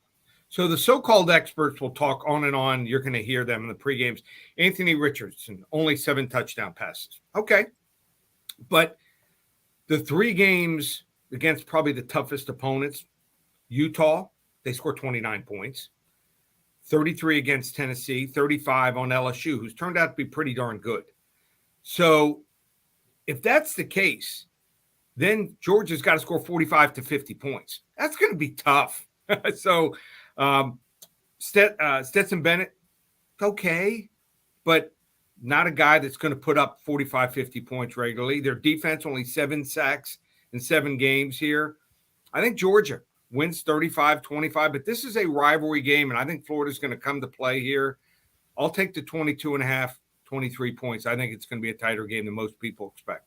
I do think you touched on a stat that down the road is going to come into play. And it may be in the SEC title game or the playoffs. Georgia's pass rush this year is not Georgia's pass rush from last year. They do not get consistent pressure on the passer. At some point, they're going to face an elite quarterback, and the inability to rush the passer could really hurt them. All right, Bills, Packers, Sunday night. First time Aaron Rodgers has been a double-digit underdog. The line right now is 11. You look at the grades on players from last year to this year for the Packers, almost 80% of their players grading out worse than last year. It just makes no sense at all. I think they've got some good players here. They need to get a running game, need to get 2nd and 5, 2nd and 4. Then they're going to have a chance to slow down that Bills pass rush, which is really good with Von Miller, and they're deep. I think with his back against the wall, I don't like him personally, but I think Aaron Rodgers is going to play a good game here, even without Lazard at receiver. Buffalo, 26-23 over Green Bay. I'll take the double digits. The Dolphins are on the road in Detroit. Detroit's been bad. That's who they are. They showed they could score some points early, but Jared Goff turns it over as well as anybody in the league. Yeah. I would think that would be a good recipe for the Miami secondary picking off some passes. How do you see this game? Well, yeah, I mean, another case where we got a bunch of guys that are questionable in the secondary. Miami lost their safety, one of their safeties, Jones. He's done for the year. Last week, they had Xavier Howard, their best corner, and then their 2nd, 3rd, 4th, and 5th guys didn't play. So they were playing with their 6th and 7th and no backups. If they had to go to backups, it would be safeties playing cornerback, guys like Rowe. So that's tough. I think Detroit will have some success here. Brown will be back, it looks like, a receiver for them. But I think that Miami's going to have more success throwing the football. Jeff Okudah's decent cornerback. But those guys, they have not faced any receiver like Waddle or Hill this year. Nothing even close here. I think Miami will put it in the end zone. This should be a fun game to watch. I like Miami 36-31. We'll lay the 3.5. Game of the week. Both teams coming off wins. Dak and the Cowboys. Line's around 9 at home against Justin Fields and the Bears. And the Bears out of nowhere looked like almost the 85 Bears on Monday night. So we're going to see that again, or will they revert back to the baby Bears? Just call 800-400-9741. Give you the game for free. We've won 9 out of 11 weeks. We have hit both our biggest plays this year, our 45-unit plays a couple weeks ago. First 50-unit play of the year, my NFL game of the year. I think I found the right game, right situations, right matchup, right line, and we're going to go for it. Rarely do we go this early in the year with a game of the year, but it presented itself. We're 53-18 on these 40 to 50-unit plays the last dozen years. You want to get it 2 options. Baker's dozen, 13 games, $147 combined Saturday and Sunday, 7 on Saturday, 6 on Sunday, or a 6-pack of games on Sunday, $97, one place, ParamountSports.com, and also a bunch of other free pick videos. Couldn't go over all the games. You want to see the Tennessee-Kentucky game or Ohio State-Penn State game? Got a bunch of free pick videos, 2-minute videos. Watch those, ParamountSports.com. All right, lead taking Virginia and the points, laying the points with Florida State, taking the Gators and the points, the Packers and the points, and laying the 3.5 with the Dolphins. He's not giving any of these games out to his clients, however. He says this is a tough slate. 800-400-9741, ParamountSports.com. Follow him on Twitter at Paramount Sports. He's Lee Sterling. Thanks, buddy. Thanks, guys. Have a great weekend. You too. All right. That's the pro. He's made his picks. Now it's amateur hour. Is it ever? Miller and Moulton. I'll let the 8-year-old make my picks. Moulton had a big week last week. We'll see if he can make 2 in a row next on the Florida Sports Network.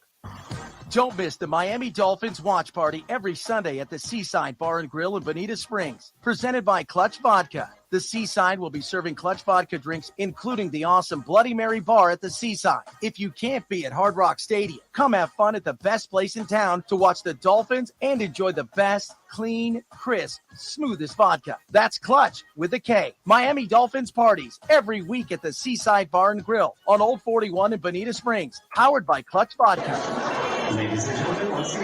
Yeah. Hi. Excuse me. Hey, the line starts back here. Ma'am, if your party's not here, you're going to have to go around and get it. If you had the opportunity to avoid all this, wouldn't you? Salt Live is the official transportation provider of the Miller and Moulton Morning Show, making your trip to and from the airport seamless and stress-free. Salt Live is supported with the help of local partners like the Bayfront Inn. Gather your family and friends and enjoy a leisurely day on the water with a pontoon or deck boat. If you prefer to explore the waterways without a motor, the Bayfront has canoes, standboards, and kayaks. At the end of your journey, enjoy lunch or dinner at the Bamboo Tropical Bar and Grill. The Bayfront Inn, something for everyone on 5th Avenue in downtown Naples. BayfrontInNaples.com. When you need a ride, book with Salt Live Transportation, 308-8686, or book on saltlivetransportation.com. Mark Miller for SWFL Golf Carts or online, flgolfcarts.com. If you're looking for a golf cart, an e-bike, or an e-motorcycle, go visit Alex and the gang at SWFL Golf Carts. flgolfcarts.com online. Check out their whole inventory. If you're looking for a custom cart, they can take care of you. 2-seater, 4-seater, 6-seater, they've got you covered. E-bikes, nobody better for value and service. E-motorcycles, check them out. Again, flgolfcarts.com. flgolfcarts.com. You were listening to Miller and Moulton on the Florida Sports Network.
What was Lee's record last week?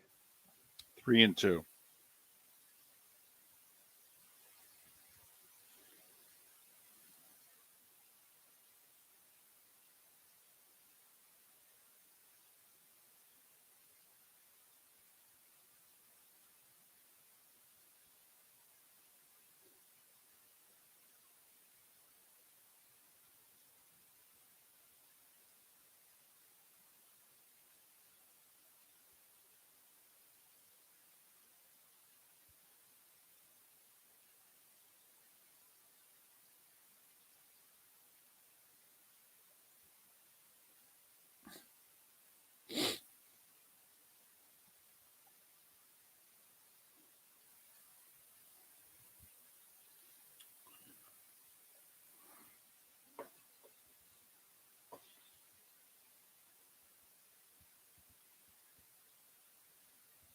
Yeah, KW, I don't think either one of them will lose anything in the divorce.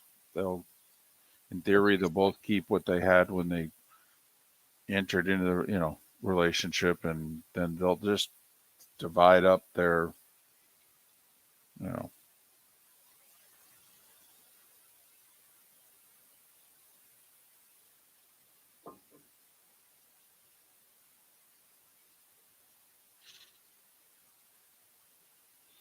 Well, Arch, it depends if she asks for it. I mean, you're right. If she wants, she is still getting a paycheck though. She gets residuals on all of her stuff. Yeah. She still makes more money than he does, Arch. But I mean, yeah, he'll have to, fork over money for the kids. But in terms of giving her money, I don't know.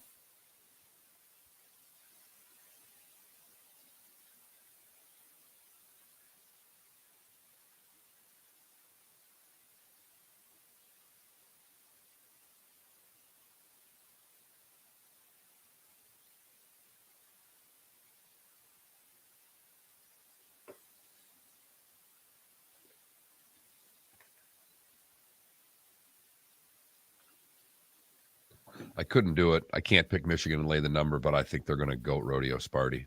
Boy, I came this close to taking Michigan too. I was thinking the same thing. Both lines are basically identical. Georgia, Florida, Michigan, Right. Michigan State. And I am State's not good. I mean, they're just not, I know it's a rivalry game, but they're banged up still. That And it's quarterback's on the not playing road. damn all year. And It's I on thought the he was road. pretty good. And I also think that Jim will go out of his way to 30 seconds. Yeah. Mel's recruiting like he's losing out on top five. You got to drill him if you're Harbaugh. Yes. Drill Totally. him. Yes. You got a chance to add an extra touchdown, you add it. Yeah. Drives me nuts. I hate it, but you're right. 10 seconds. Did see a great thing on the play, the McDonough crack voice, where they had the two players that blocked up, that scooped it, the player, but they had McDonough's spotter.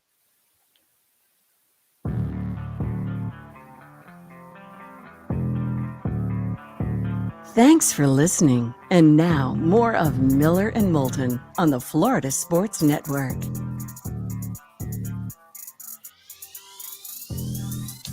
"22 minutes before the hour, Pat Kirwan joins us at the top of the hour. We'll go through all the NFL games, also get his thoughts on a couple of deals that have been made since we last talked with Pat, and the fact that Carolina and Atlanta are playing this week, and the winners in first in the NFC South. That's right. You heard me correctly. Carolina at Atlanta, the winners in first in the NFC South. Carolina with a win at 3-5 would have the tiebreaker over the Bucs and the Falcons. At 3-5. With an interim head coach. Hello. And PJ Walker playing quarterback. Exactly, because guys who were drafted first and third overall aren't good enough. Right. Figure this league out. Try to make money betting on this league. Good luck. But we're going to do just that. Listen, I have no idea what happened last week. I went 5-1. I have no idea. None whatsoever. The odds are I can't do it again. So once again, you really should take these picks and go the other way. But Mark, much like either a borderline degenerate or just an idiot. What am I doing? So I had 6 picks last week. Oh, I'm guessing you're going 7 this week. There you go. Yeah. There you go. Because I'm on a roll. Well, get us started with the sexy 7, David. I'll just settle for super, Mark. I got to be honest. But interesting game tonight. And there's a bit of a theme with some of my picks. Because lately, I mean, let's face it, if you follow conventional wisdom, you lose. BYU got blitzed by Liberty last week, and East Carolina blitzed UCF last week. So now East Carolina goes to BYU, and the line's really small. BYU's better than East Carolina, and East Carolina on the road is not a quality play. And I only have to lay 3 with BYU tonight. I'm laying 3 with BYU tonight at home against East Carolina. Doing something I have not done all year. I'm betting it over under. Notre Dame, Syracuse. The over under is 48. These are 2 top 20 defenses in the country. And these are not 2 top 20 offenses, and I'm being kind. I mean, to go over, this game has to go like 28-21 to go over.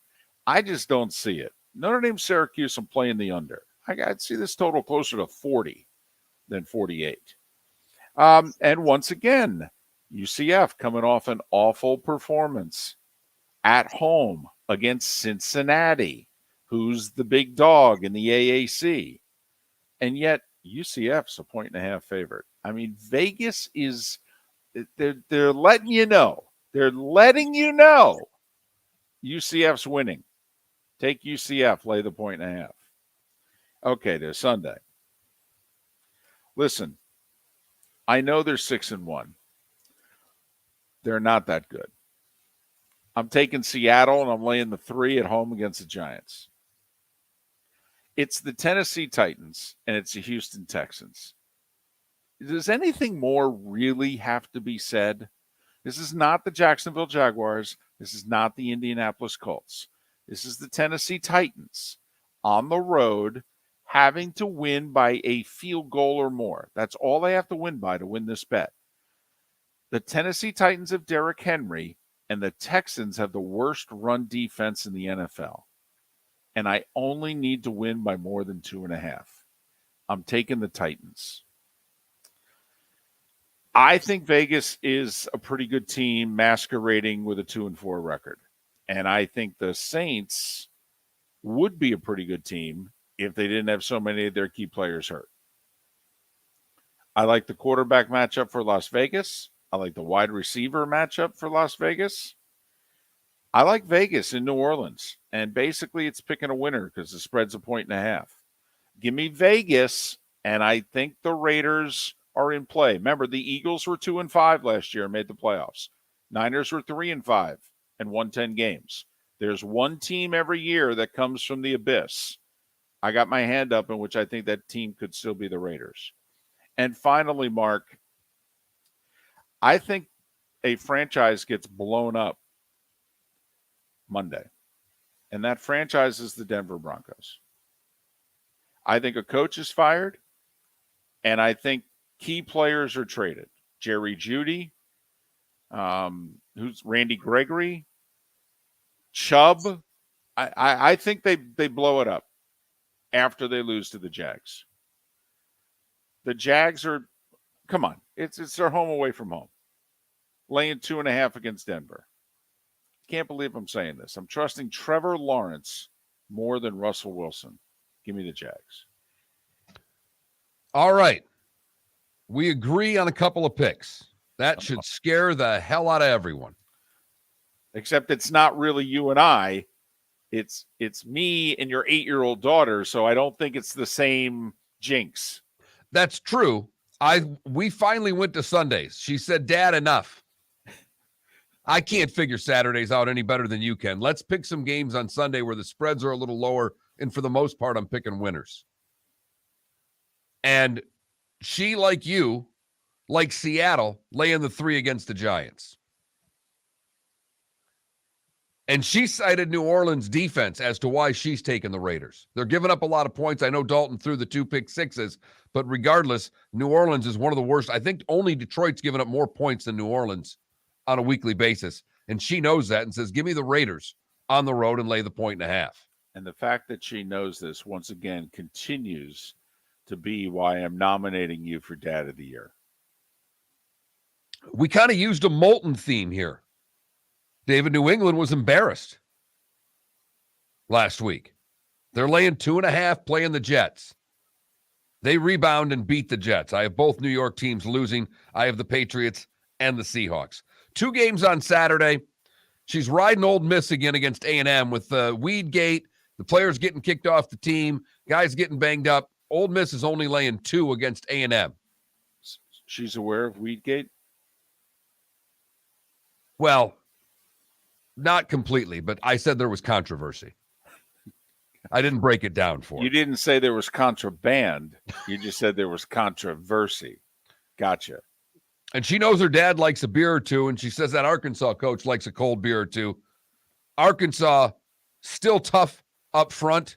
Auburn has fooled a few teams because they've been able to score against some bad teams. Arkansas laying 3.5 against Auburn. Will take the Hogs. Both teams coming off a bye. Both teams scored a bunch of points for them. Last time we saw Arkansas, they put 52 up on BYU. And the last time we saw Auburn, they made a change at quarterback and put 34 up against Ole Miss in 3 quarters. Ole Miss can make a lot of quarterbacks look good. Yes, they can. Because yes, it's bad. they can. It is bad. So those are our 5 picks. Ole Miss, Arkansas, the Raiders, the Patriots, and the Seahawks. I have to admit, she only bet SEC games. Are those the only games that make the TV in the house? Is that why?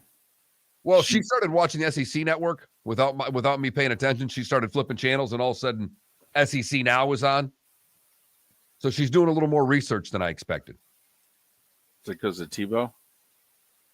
I mean, do we know why she stopped on SEC Now? Or was the channel just on because throughout the entire week, your wife is watching volleyball and gymnastics? There you go. Right. My wife's just getting ready for the gymnastics season, which starts after the first of the year. I think there may have been a preview on it. It just stayed on that channel. I will say I like her theme. I mean, she did take 5 favorites, so she is certainly your child.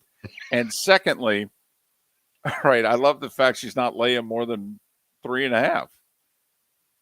Going with games that are virtually pick 'em. So those are our picks. Sure to go the wrong way. David had a 5-in-1 week last week, though. Yeah, and because he had a 5-in-1 week, he picked 7 games this week. That's right. So this way you can lose more. I'm still 11 games below 500, ladies and gentlemen. That's with a 5-in-1 week. Do the math. Yeah. And I think your record's better than mine. So it's close now, I think, after the 5-1. I think it's close. Mark is a broken man, ladies and gentlemen. He stopped. He pawned it off on his daughter, who's 4-6 in 2 weeks, went 3-2 and 1-4. And apparently her job's on the line this week. She's Nathaniel Hackett in London, apparently. Did not realize that. You know, 2 of your games I thought about picking. The BYU game for the same reason you did, and I thought about picking the Jags. I just couldn't pull the trigger. Why not? Somehow, the let's stretch, Broncos country, let's stretch. That's either going to blow up in their face, which I hope it does. I want them to lose because he stretched for 4 hours on the plane. I really and truly, I've never wanted a team to lose that I have no interest in quite the way I want the Broncos to lose Saturday morning. But I think with all of the goofiness of the stretching talk, I just think Russ finally plays better, and it is the Jags after all. I just can't imagine a team that's lost 4 in a row heading over to London with so much swirling around them.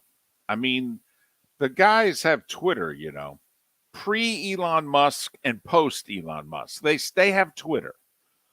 They are all aware about the trade rumors. They're all aware about how, there's talk that if they lose, the coach could get fired. Well, obviously, they're not all that enamored with the coach. Look at how they're playing. And so if you're Chubb and you're Judy, and by the way, one of the rumors is the reason the Giants pulled the trigger on the Tony deal is they need those picks to send to Denver for Judy. The 1 year that Dable was in college, he was at Alabama working with some young wide receivers, including Jerry Jeudy. So just throwing that out there. I love that the GM of the Broncos said that, he's completely fine with Hackett and trusts him. And that's that's KOD right there. That's the kiss of death. Well, first off, when you're 7 games into a guy's career and you have to go on NFL Network and NFL radio to quiet rumors, yeah, things are bad. General managers don't do interviews unless their name is Jerry Jones. They don't. General managers during a season do not do interviews unless they fire the coach and they do a press conference and they explain why. Otherwise, they don't do interviews. He, before they boarded the plane, did interviews with NFL Radio and NFL Network to try to combat everything that's swirling around his franchise. And besides, when he got the job, he had a different owner than he has now. I'm not sure he's running the show. Well, I thought it was interesting that he said he was, had all the confidence, because I don't know how much he has confidence in his own job right now. With the new owner, you better utter those words, because who knows what's going to happen when you go up to meet the maker. Right. I made the trade for Russell Wilson. I hired this guy as head coach to get Aaron Rodgers, but that's besides the point. And both are working out swimmingly. Boss, you're not paying attention to this new franchise that you bought. By the way, what'd you pay for this? Oh, $4.65 billion, huh? Oh, it seems like a lot of money. Oh, you are paying attention. Damn. Oh, wait, that's right. You were at the last game. You were sitting there in Los Angeles 2 games ago. Wasn't last year the first time this franchise has gone back-to-back with losing records? Well, no. Actually, they've put 4 in a row together now. I mean, Fangio didn't have a winning record any of his seasons. They've had 4 or 5 consecutive losing seasons. After not having consecutive losing seasons in franchise history. Well, or since go right to the 70s days. Right. So there you have it. We'll make our picks as just picking winners. We'll do that, probably during the bonus hour. Pat Kirwan, Chris Landry coming up next hour. They'll go through the pro and college games. Wright Thompson to join us at the top of the 9 o'clock hour. He's apparently doing a series of podcasts about all the books he's written.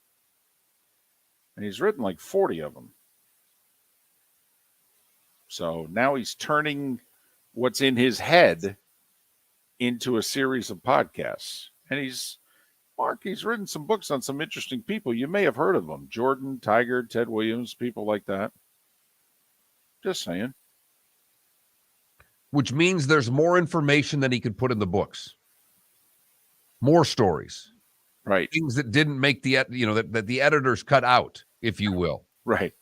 This is too long. Right. What do you mean it's too long? It's a book. It's not a movie. It's a book. I mean, what are you talking about? So Wright Thompson in a little more than an hour from now. Pat Kirwan coming up on the other side. We'll get his opinion on all these NFL games, which looks like a mishmash of an NFL week, which always means you're going to get great football. We'll get Pat's ideas on what he thinks happens this week. That's next on the Florida Sports Network.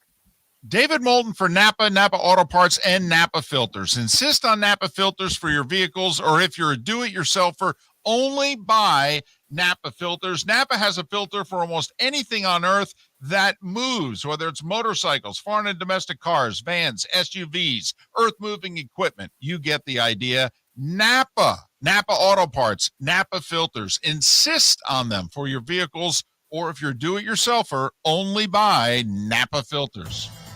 Miller and Moulton here for the Clutch Vodka Play of the Day. Mark, remember Nick Charles, Fred Hickman, the CNN Play of the Day? Yes, CNN did a nightly sport.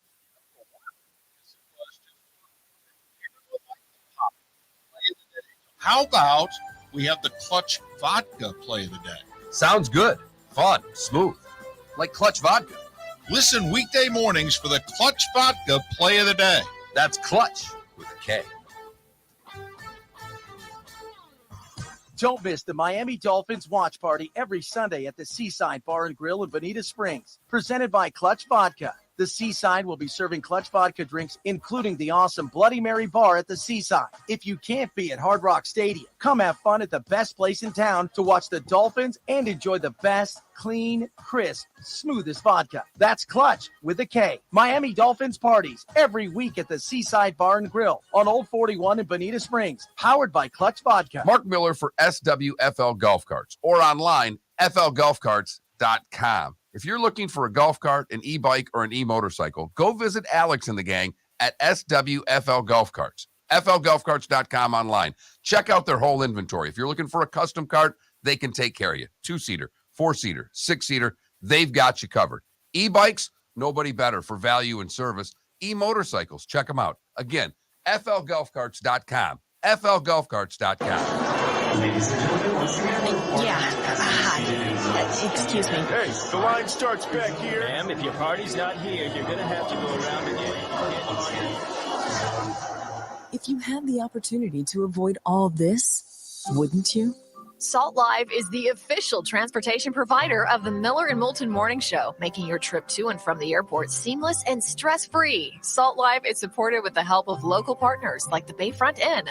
Gather your family and friends and enjoy a leisurely day on the water with a pontoon or deck boat. If you prefer to explore the waterways without a motor, the Bayfront has canoes, standboards, and kayaks. At the end of your journey, enjoy lunch or dinner at the Bamboo Tropical Bar and Grill. The Bayfront Inn, something for everyone on 5th Avenue in downtown Naples.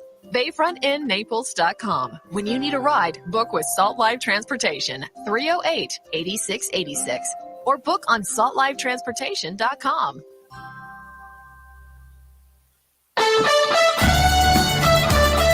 You were listening to Miller and Moulton on the Florida Sports Network.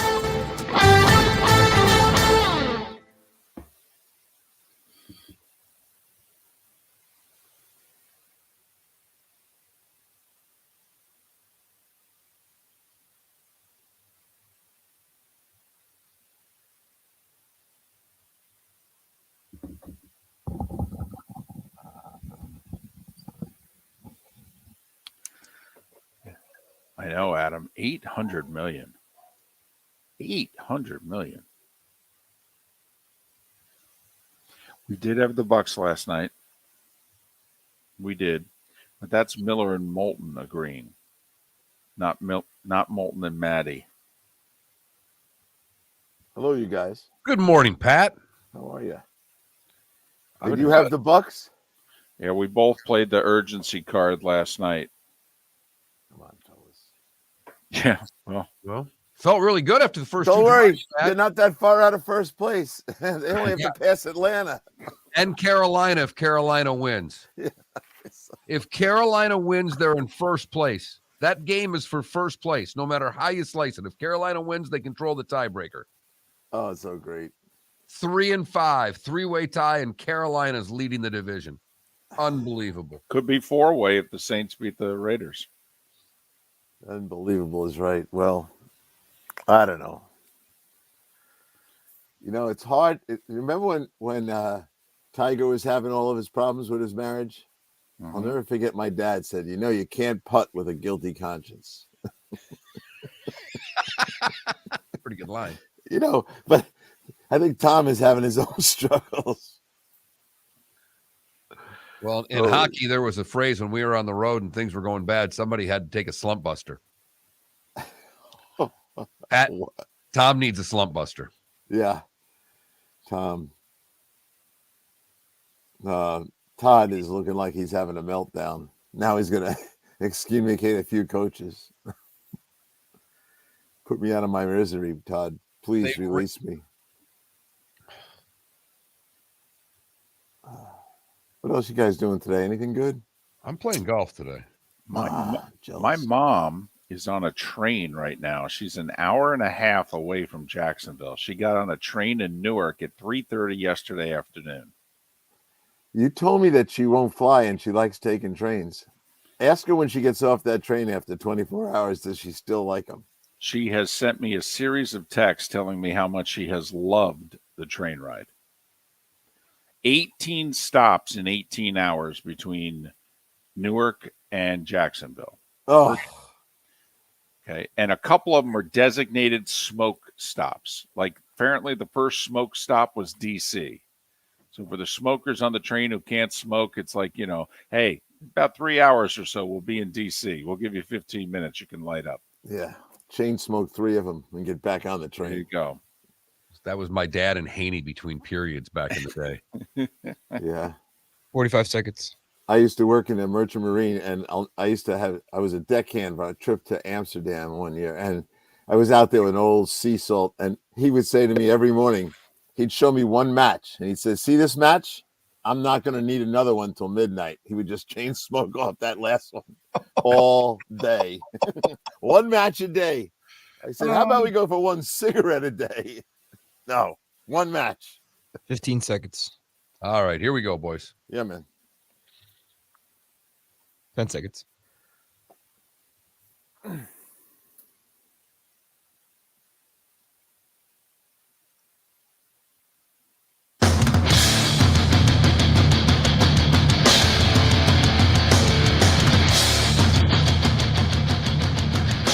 You are listening to Miller and Moulton, exclusively on the Florida Sports Network. And now, here's Mark Miller and David Moulton.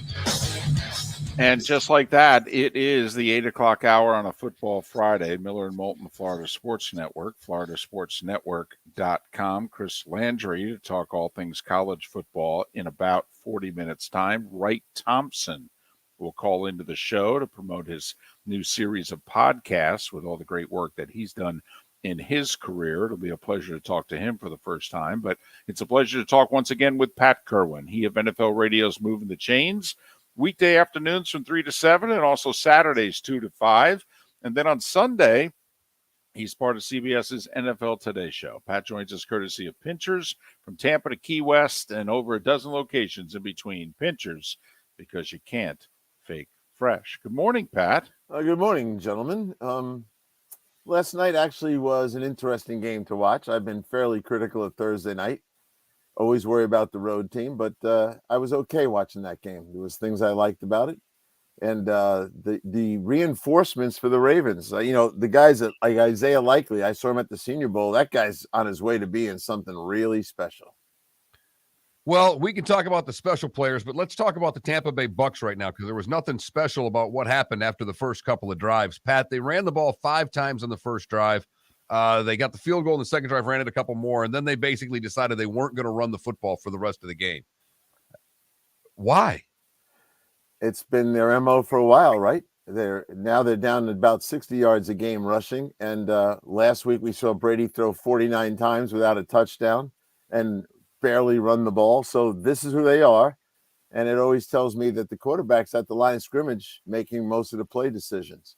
And it happens with Rodgers, and it's certainly happening here. So consequently, you end up with a group that, and this offensive line needs to run the ball. I mean, at least helps them stay aggressive. If they're not good enough for the defense to be thinking they're going to throw 50 times, which is what I thought they would do last night, and they got pretty close.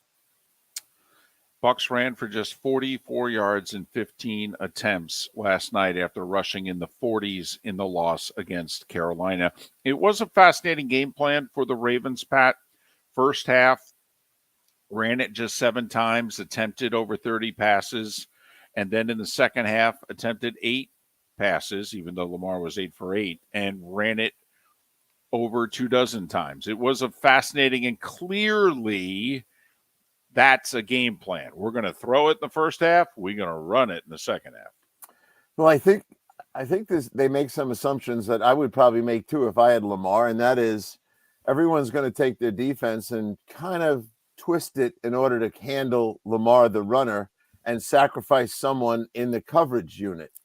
And so I think a lot of teams are doing it, and they know they can't really handle Lamar with a linebacker, so they take one of the defensive backs and they get him into a spy kind of position. And what happens then? Now you've got opportunities to throw the ball because they're a man short back down the other end. So thought that was going on. And Lamar looked like he was throwing with accuracy. And then I give him a lot of credit. He loses Bateman and he loses Andrews, and he still is an effective player. And the offense wasn't, a lot of people think if you can stop Andrews, you can stop the Ravens, and they prove they can move on. That's why I like Likely so much. Edwards looked like he got banged up. They've already lost Dobbins. I mean, I know you can keep getting running backs and Drake ran hard. Are the injuries going to affect them, you think, back there? Yeah, but they've always, what's their history, Mark? Last year when they lost those running backs 1, 2, 3 right during the preseason, they went out and bought extra running backs, not one. A lot of teams would have bought one running back. They went and got a couple of them. They may do it again. There's a couple that might get traded. I don't think. I'd like to see Kareem Hunt on a lot of teams, but on a team like this with that quarterback, the RPOs and everything else, he'd be extremely dangerous. I don't know what Edwards' status is with the hamstring. We'll see. He was running very well. He's almost 7 yards a carry. Well, they ran it for over 200 yards in the second half, and Lamar was a perfect 8 for 8 throwing the ball. They pretty much did what they wanted in the second half in the win over the Bucks. Before we move on, Pat, we've been talking about compensatory draft picks the past couple days at different times, and Ryan in our Twitch chat room has a couple of questions for you. When are compensatory picks awarded, and also how are they awarded? That question was yesterday from a viewer in which they wondered, so how is it that so-and-so's a third-round compensatory pick and so-and-so over here is a fifth-rounder? Yeah, well, the GMs complain all the time about the answer to that question because they think it has too much subjectivity to it. And I've always hated compensatory picks before I answer that question because you don't even have to try to sign your player. You can make no attempt to sign him. He walks out and goes somewhere else, and you get rewarded for never trying to sign him, which is really, in my mind, a big problem. And Baltimore is the king of it. They know how to do it. So how's it work? All right, my player's contract's expiring. He walks out the door. If I tried to sign him or not, if he walks out the door and goes somewhere else, and the size of his contract is in the equation, and then his performance where he goes is in the equation, minus. So if I lose a player to David's team, but I go and sign 3 extra guys and I overcome that, then they subtract it from it. So it's got a little bit of a convoluted formula, but it's how much did you pay the guy at his new place? How did he perform? Minus players that you signed. So GMs complain. Bill Polian once said to me, he goes, I asked him this question on our show. I said, let's talk about the compensatories. And his answer was, why don't you talk about it? Because I still don't understand it. And I've been around a long time. How much heat crap is Russ getting from his teammates for announcing that he exercised for 4 hours on an 8-hour plane trip? I find it to be one of the more ridiculous things I've ever heard in my life, and it actually has me rooting for Jacksonville because of it. I'm just curious how much grief Russ is getting because he looks like such a nerd on the outside to the rest of his team that they've got to be looking at him sideways at some points. I agree with that. And I think that they have a lot of respect for him, but I think the respect is wearing off a little bit. When he got there, when I was out at camp, it was like, oh, Russ this, Russ that. Russ is taking us to the promised land. He had been anointed, if you will. But now, and I think it started, Mark, with let's ride. After a while, his teammates were just harassing him about his constant use of the expression let's ride, which used to be go Hawks. And I think they found it to be artificial. And as the losing happened, I think they wanted to hear it less. He is a little bit of a nerd. And I think in Seattle, the Legion of Boom called him out on it.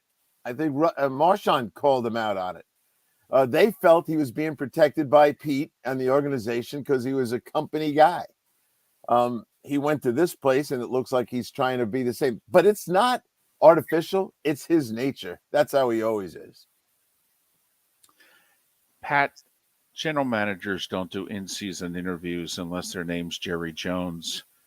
And that pretty young general manager felt this week he needed to go public on your channel, on NFL Network. And I know that, some of it's promoting a game overseas, but he knew when he agreed to go public, he was going to get asked about his team and his coach and everything that's going on. Pat, in the NFL world, that tells me that things there are really spiraling. I agree with that. We all know the equation. You get new ownership. And between the three of us, how many clubs have had new ownership while we've been talking on the air for these years? And what do we find out all the time? The owners don't know how to own, and the GM and the coach feel like they're on thin ice pretty quickly if the owner isn't the guy that hired them. Throw in some losing and throw in a major contract or two, and you've got volatility, and everyone starts going in their office and closing the door. That's when you know things are in trouble. When you walk down the coach's hallway and the doors are all closed because they're on the phone. When things are good, the door is open and they're waving to you. When things are bad, the door is closed and you got to knock. So how big is this game for Denver in terms of just the rest of this year, in terms of coaches getting fired, in terms of who's on the market before the trade deadline? I mean, this seems like this is for two bad teams in the Broncos and Jags, both at 2-5. This seems like there's a little more on the line for the Denver Broncos. Yeah, so let's think about Jacksonville because that's a team they're playing. The owner has an experience. He's been through firing coaches. He understands interviewing. But now the people in Denver, if they're sitting there thinking, maybe I got to make a change at the GM as well as the coach, they're not talking to them. And now they have no one to talk to because they don't know what they're doing. So they're calling the league office and asking for advice. And the league office is going to say, don't fire anybody till the end of the season because you're going to have a hard time getting some. You need to get a GM in there who's going to run the interview process for you. And that's when you start hearing, well, who would you hire? That's how George Young got to the Giants, right? And many, many GMs were placed by the league office when a new owner needed help. So I think they'll wait it out. I'm sure Nathaniel Hackett is feeling kind of shaky right now. Well, and the Broncos have players in theory that they could move on from that teams would want. And as you know, we're seeing, Pat, teams are now a little more willing to trade than they've ever been before. But they've got Bradley Chubb, they've got Randy Gregory, they've got Jerry Jeudy. And we were talking about the Ravens needing a running back. Hey, Melvin Gordon clearly is on the outs there. I mean, he could probably be had for a song. So it seems to me, Pat, as if the Broncos lose Sunday morning, that at least three of those four guys are going to have new addresses on Tuesday. You would think they would. I don't think they'll get it all done. What I heard about Jeudy, anyway, I can start with him, is that the compensation they're looking for is not really realistic. And so there's a number of receivers on that list. So if you're desperate for a receiver, let's say the Giants now or Green Bay, Judy's price tag is too much for most guys, from what I heard yesterday, as I probed that question. Some of the other guys are going to go cheap because there's a lot of receivers in the market and not a lot of players at other positions. And then you got to look at the contract and see how much of it you have to absorb. Remember, when not you guys, you know this, but when you trade a player, you have to accelerate all that signing bonus and everything else. So some guys can't afford to release players or trade them because it's too much of a cap hit.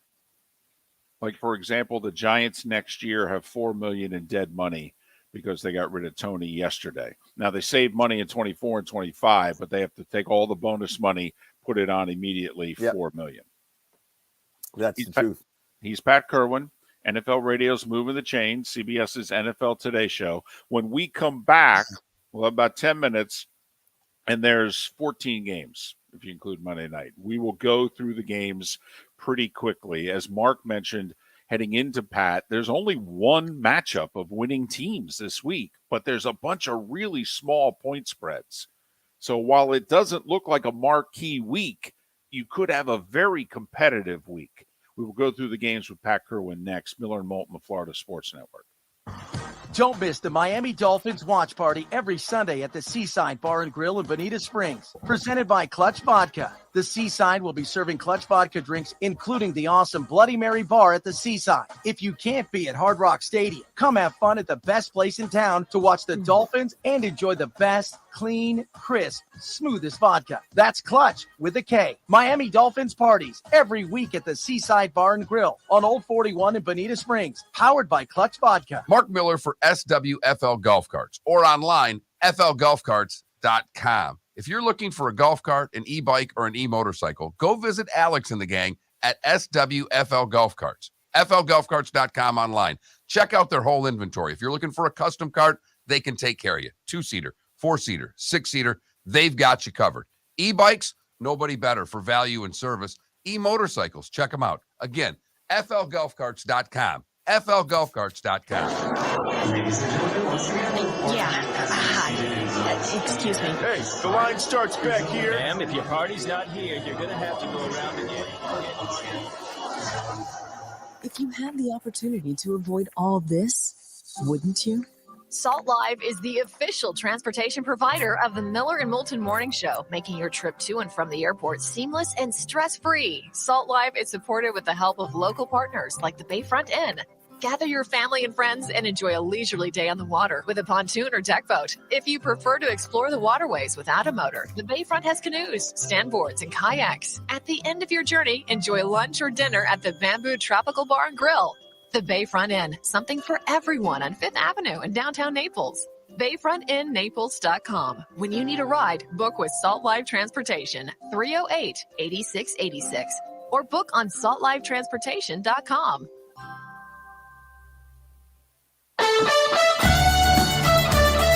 You were listening to Miller and Moulton on the Florida Sports Network.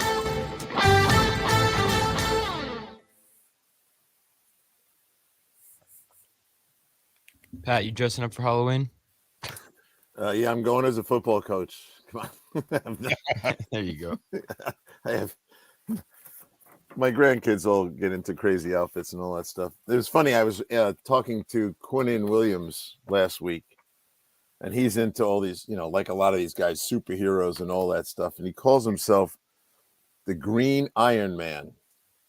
And I asked him if he was getting ready for Halloween. He said, yes. I said, what's your brother doing? He goes, he's the little Green Iron Man. Very original. Yeah, I was telling Mark that he should dress up as Jimbo Fisher. Oh, Mark.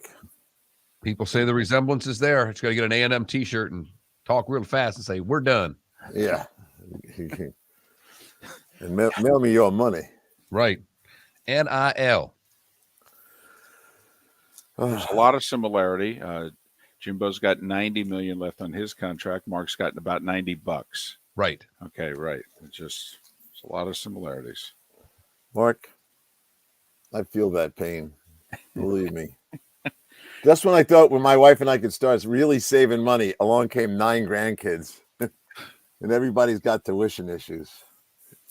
So funny you say that. I remember many, many years ago when Gary told me he was going to pack it in.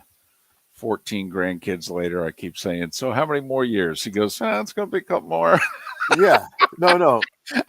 I can confirm what he already knows. You go until you drop dead. And trust me, I feel sometimes 7 days a week for like 8 months.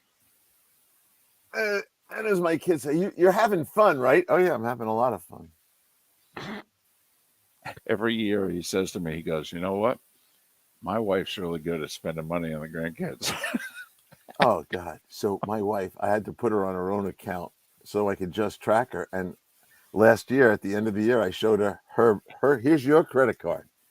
No one's ever used it but you. And she just sat there. She goes, have you been tracking me? I go, hell yeah, I've been tracking you. I've been. Yeah. What do you think this is? Yeah, I'm paying it. Yeah, I'm tracking it. So, Pat, hey, by the way, Mark, when I was leaving you on Tuesday, it gave me great pleasure to see you at least laughing when I said Lazarus didn't even know about the time zones. Oh, that was solid. I tell you what, Pat, I want to go out fishing with you because the fact that no boats are going, you know what fishing's got to be like around here right now? Oh my God. The fish are moving towards the shoreline. They're not afraid of anything. No one's going There's out. been no boats out. My goodness, none of the boat ramps have been open. Yeah. How's town looking? Is it getting back to normal? I haven't really, you know what? I've not gone anywhere, so I'm the wrong guy to ask. I mean, around me and in Estero and Bonita, North Bonita, but I've not gone out looking to see what things look like. I've just kind of tried to stay out of the way. Yeah. So many people are driving around to gawk at stuff. I'm just like, just stay out. But no, I won't be doing that. But I got to buy a car when I get down there. And do you just want a used car of some sort? Because I've got a guy that I've worked with for years that I can at least set the two of you up. I'm looking for a new, the insurance company did give me a bunch of money. So I said, might as well buy my wife a new car while I'm at it. But that doesn't mean I'm going to get one. This is my point to you, Mark. I have a deal with General Motors. A guy that I know from football is executive vice president of General Motors. So he gives me the executive discount. Right. So I don't know, like $5,000 off or something. But no one has any new cars. No. I just know my buddy that lost his, like how you did, a buddy of mine lost his truck. He had to go to Sebring to find a car. Yep. So I'm having a little trouble with that. I got to get down there next week and get serious about finding one. 30 seconds. Well, let me, if you need, between my show and yours, if you need to be lifted around, do anything, just holler. No. We got it. I got another car there. She's got to have her own car. She goes to all events I don't go to. God forbid if I had to go to them. All right, here we go. Are you tracking me? Bet I am. What do you think this is? My money you're spending. Darn right I am. Yeah. We passed your pension a long time ago.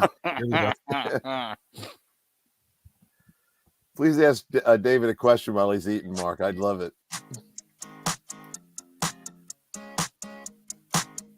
You're listening to Miller and Moulton, exclusively on the Florida Sports Network. 21 minutes past the hour. Chris Landry of Landry Football to join us in a little less than 20 minutes. We'll talk the big college games of the weekend and see how much of a shot he gives the Gators as a live dog, to say the least, against Georgia. Pat Kirwan joins us for about 10 more minutes. Let's go through the games, Pat. You ready? Sure. Yep. Well, let's start with the sexiest matchup on the board, and we all knew it would be coming week 8. It'd be the Giants at the Seahawks, but it's actually the only game on the board involving two winning teams. Can both of them keep on keeping on? Which one does? Oh, yeah. Well, I think it will have wild card implications at the end of the season, right? That's how I see these two teams. They're going to hang around this thing, and they might be in that, looking for that 7 spot, and the winner of this will be in a very good position. So here's Pete Carroll's version of the Giants. He says, the more I watch Daniel Jones, the more I see Josh Allen. Not as good, but the same concepts, the same freedom to run, and the use of him as a runner is getting more intense. And I think he's had 142 yards rushing in the last 3 weeks. So there's Seattle's concern. They already know who Saquon is, but the next thing isn't the passing game. The next thing is Daniel Jones, the runner. On the other side, I don't know, you want to call it the rebirth of Geno? Geno's pretty tough to stop right now and very accurate. Pete is most excited about his pass rush, which doesn't set up good against the Giants because they're not going to throw the ball very much. So, that's what matchups are all about. You'd like to have a quarterback you could rush, and they're not going to throw what do you think they'll throw 20 times, David? I think this is a low-scoring game, and I'll give a little bit to the home team on this one to win it. All right, Arizona and the Vikings. The Vikings are a 5-1 team, yet they're just a 3.5-point favorite at home against Arizona. Yeah, and that thing started out as a 5-point spread, right? It's been falling ever since. I don't think people really feel like they can totally trust Cousins. Most of us have that little shadow of doubt with him all the time. And then there's Justin Jefferson. He has not had a touchdown reception in 5 games, and that includes 40 receptions. So this is a good battle of the two, maybe the two best receivers.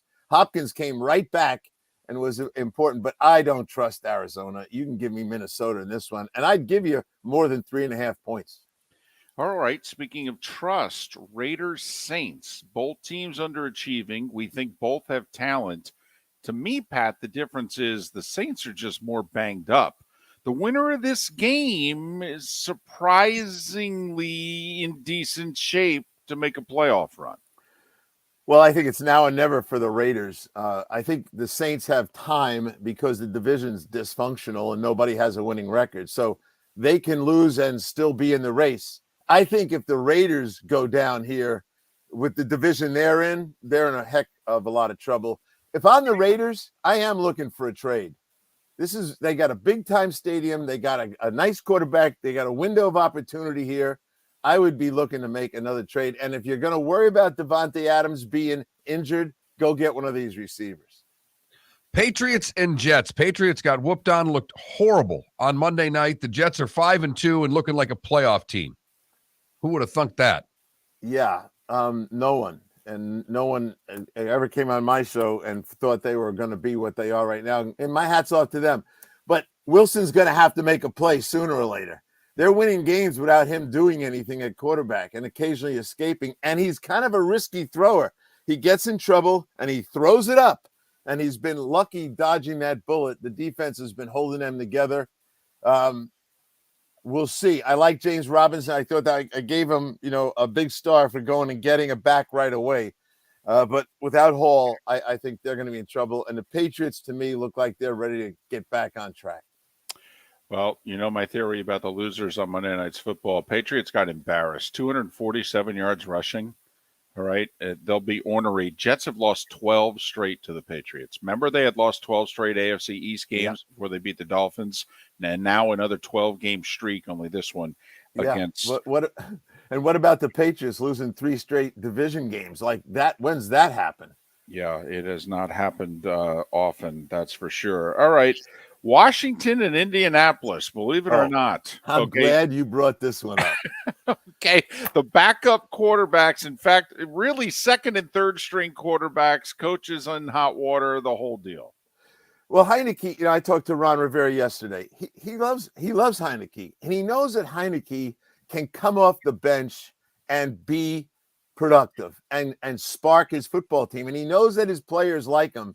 And we knew last week when we talked about this that Terry McLaurin would come alive as soon as Heineke was on the field, and that he did. So they feel good about where they are, and they're not ready to maybe admit this is the best we could be, not with Wentz, but with Heineke. So I'm happy with them. Now the other crowd, Jim Irsay's team, telling Matt Ryan, you're done. Matt Ryan is he ranked 4th in the NFL in quarterback production? I think so. And so 2 weeks ago, the guy throws for 380 and 3 touchdowns. The owner says he's more leadership skills than anyone since Peyton Manning. And now he's telling us all he's not going to play. I don't know, Sam. I had Sam at the Senior Bowl. You know what I thought Sam was? A running back. And now he's going to be the special sauce. Mark my words, they're in for a long haul. So then I'm going to ask you guys, are they getting ready to draft a quarterback? Is that what this is really all about? Well, I don't know if the GM and the coach that are there are going to be in a position to even make that call.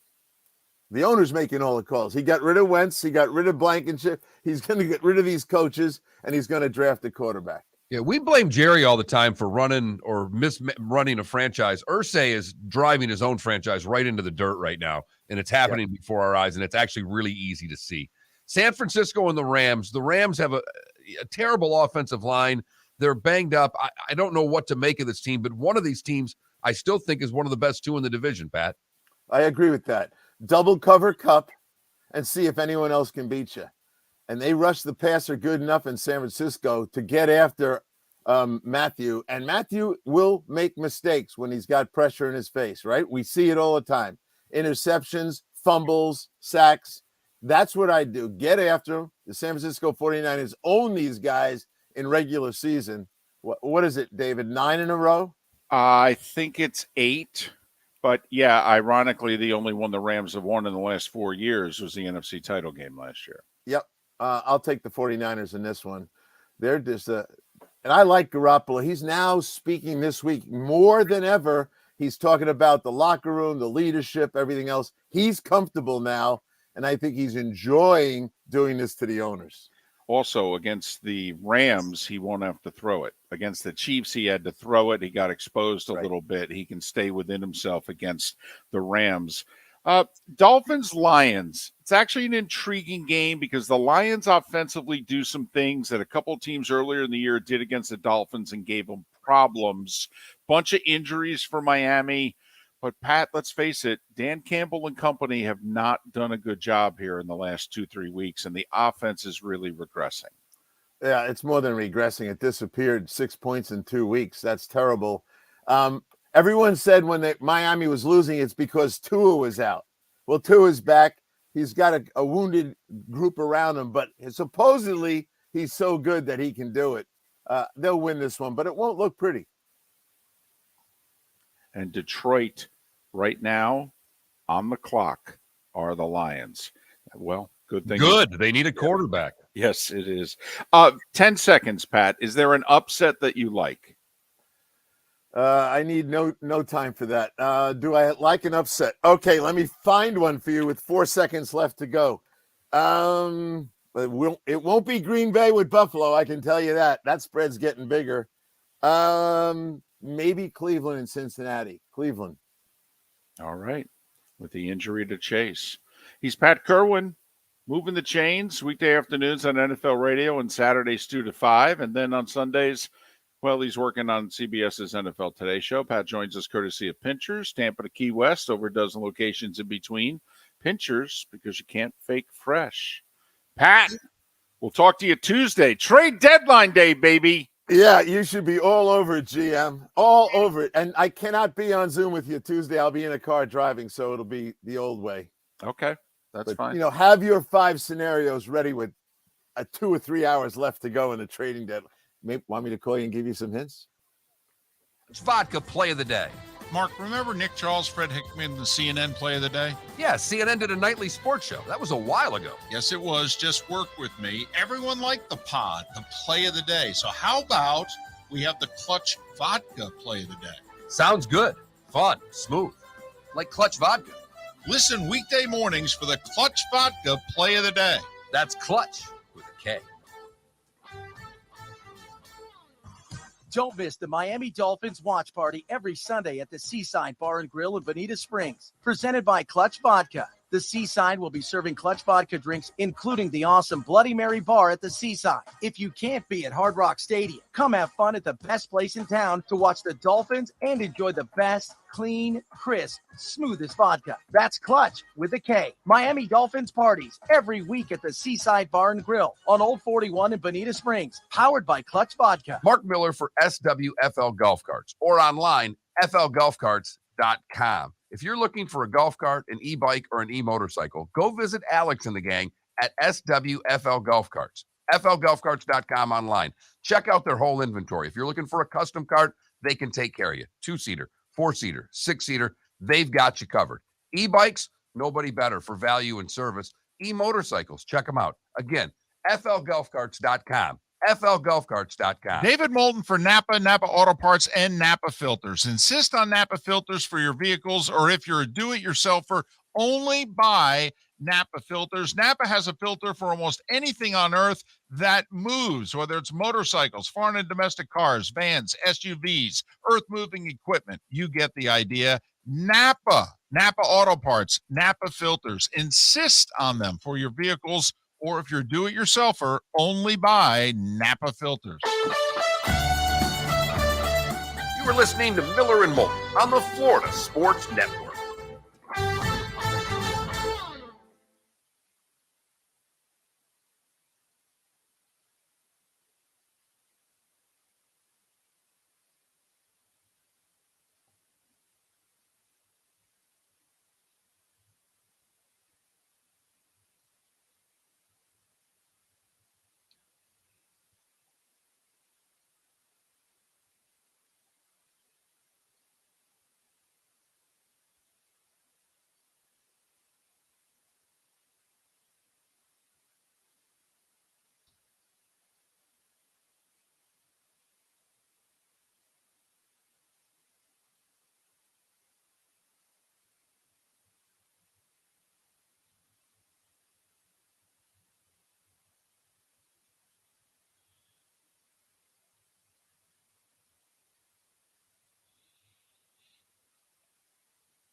Hey, Chris. Good morning. How are you? Good. How you guys doing? Doing well. Doing well. All right. Watched that debacle of a Bucks game last night. I would like to see them run the damn football. They ran it pretty effectively in the first drive and then just decided they didn't want to run the football anymore. They got a lot of problems, and they can't stop the run. No, they cannot. They're in a that's just not like them. It's just it is a real mess there. It is a real mess. That whole division is a mess, really. It really is. Incredible. If Carolina wins, they'll be technically in first place at 3-5. I know. It's just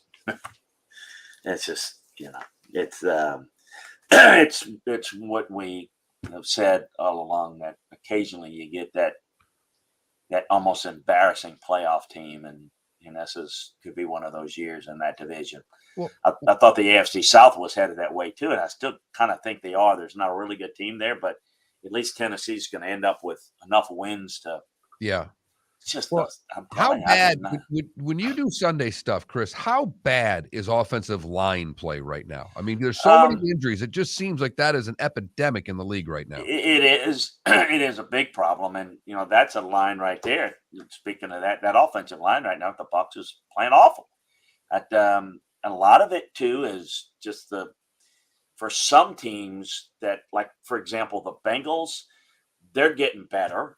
They're one of the few, but a lot of it's with new guys coming in. There were a lot of missed assignments early.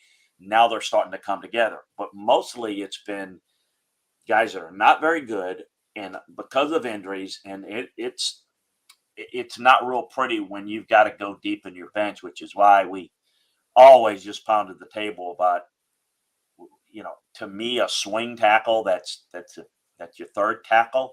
That's like a starting position. You fought to keep the right type of guys on those final rosters, because you got to look at them as starters, because they're a starter immediately when somebody goes down. So it's a problem. To answer your question, they've got some lines that are struggling, and the ones that are, the offenses are struggling. Yeah. You can see it.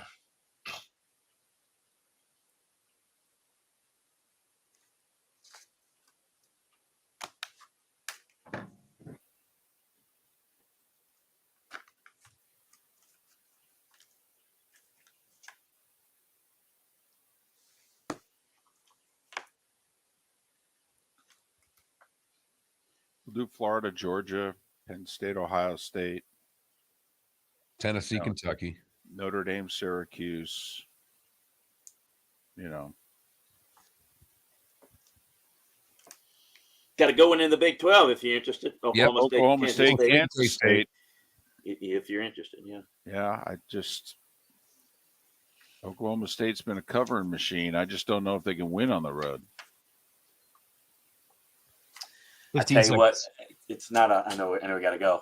I know it's not a big game, but it is a big game for the program. Ole Miss A&M. I know we don't even talk about it, but no, that is a mess. All right, here we go, guys.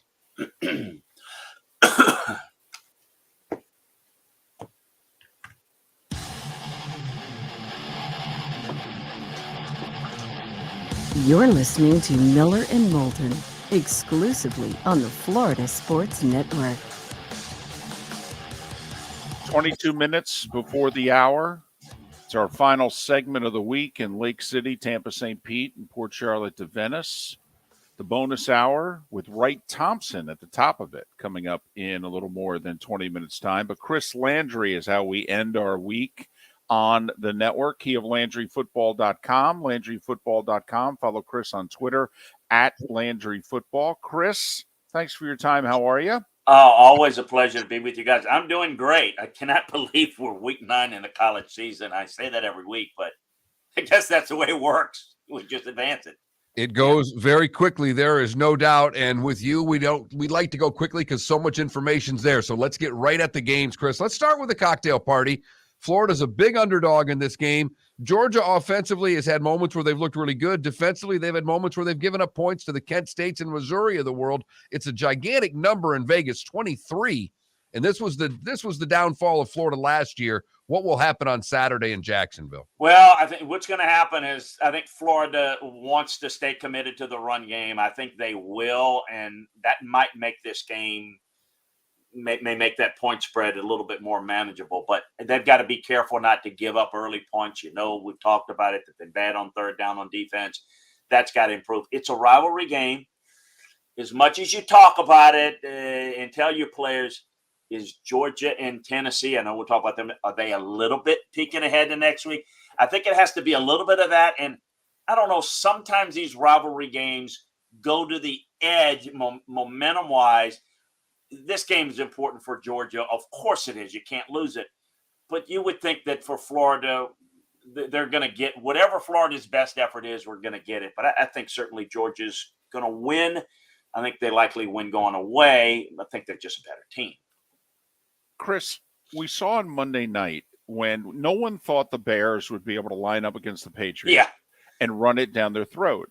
And they did. And because of it, they won, and they won easily. It seems as if the only realistic shot that the Gators have, the strength of their team is their offensive line play, their 2 running backs, or 3 even, and Richardson running the ball. It seems as if they have to do what no one's been able to do for a few years, but they have to run for 160 to 200 yards, don't they?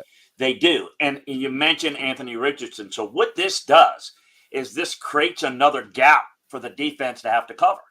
Because you got you playing 11 guys on offense now. You defensively, you're playing those guys, 11 guys. You got to defend him as a runner. And so that can create some opportunities, because then you could pop a pass over a lot of vacated area. That's where you have a little bit of success. This is not Tennessee's defense, but you saw them have some success and stay committed to the run and got Tennessee. It was early in the season, I know, but got them a little bit out of rhythm. I think that's the same formula. They couldn't get that done against LSU. LSU was too sharp on offense. Defense gave up too many big plays. So, yes, running the football. But, David, Mark, they got to get some stops defensively, or else it's just, it's just keeping the score manageable. If you can punch it in and get a couple of stops, force some turnovers, get short fields for your offense, then all of a sudden we got a game in the third quarter that's at least competitive. We'll see where it goes. Pressure starts to mount. We see these things happen from time to time. Before we came on, we were talking during the break, and we were just talking about offensive lines on Sundays getting better. Georgia lost all those players to the draft on defense. How much better is their defense now than even when they played Oregon? Because this is still, Kirby's got studs. This is just like Alabama. They're reloading. So how much have they improved from week 1? They are. And, the frontline guys have played pretty well. They've also had some injuries there, too, that's really slowed them a little bit.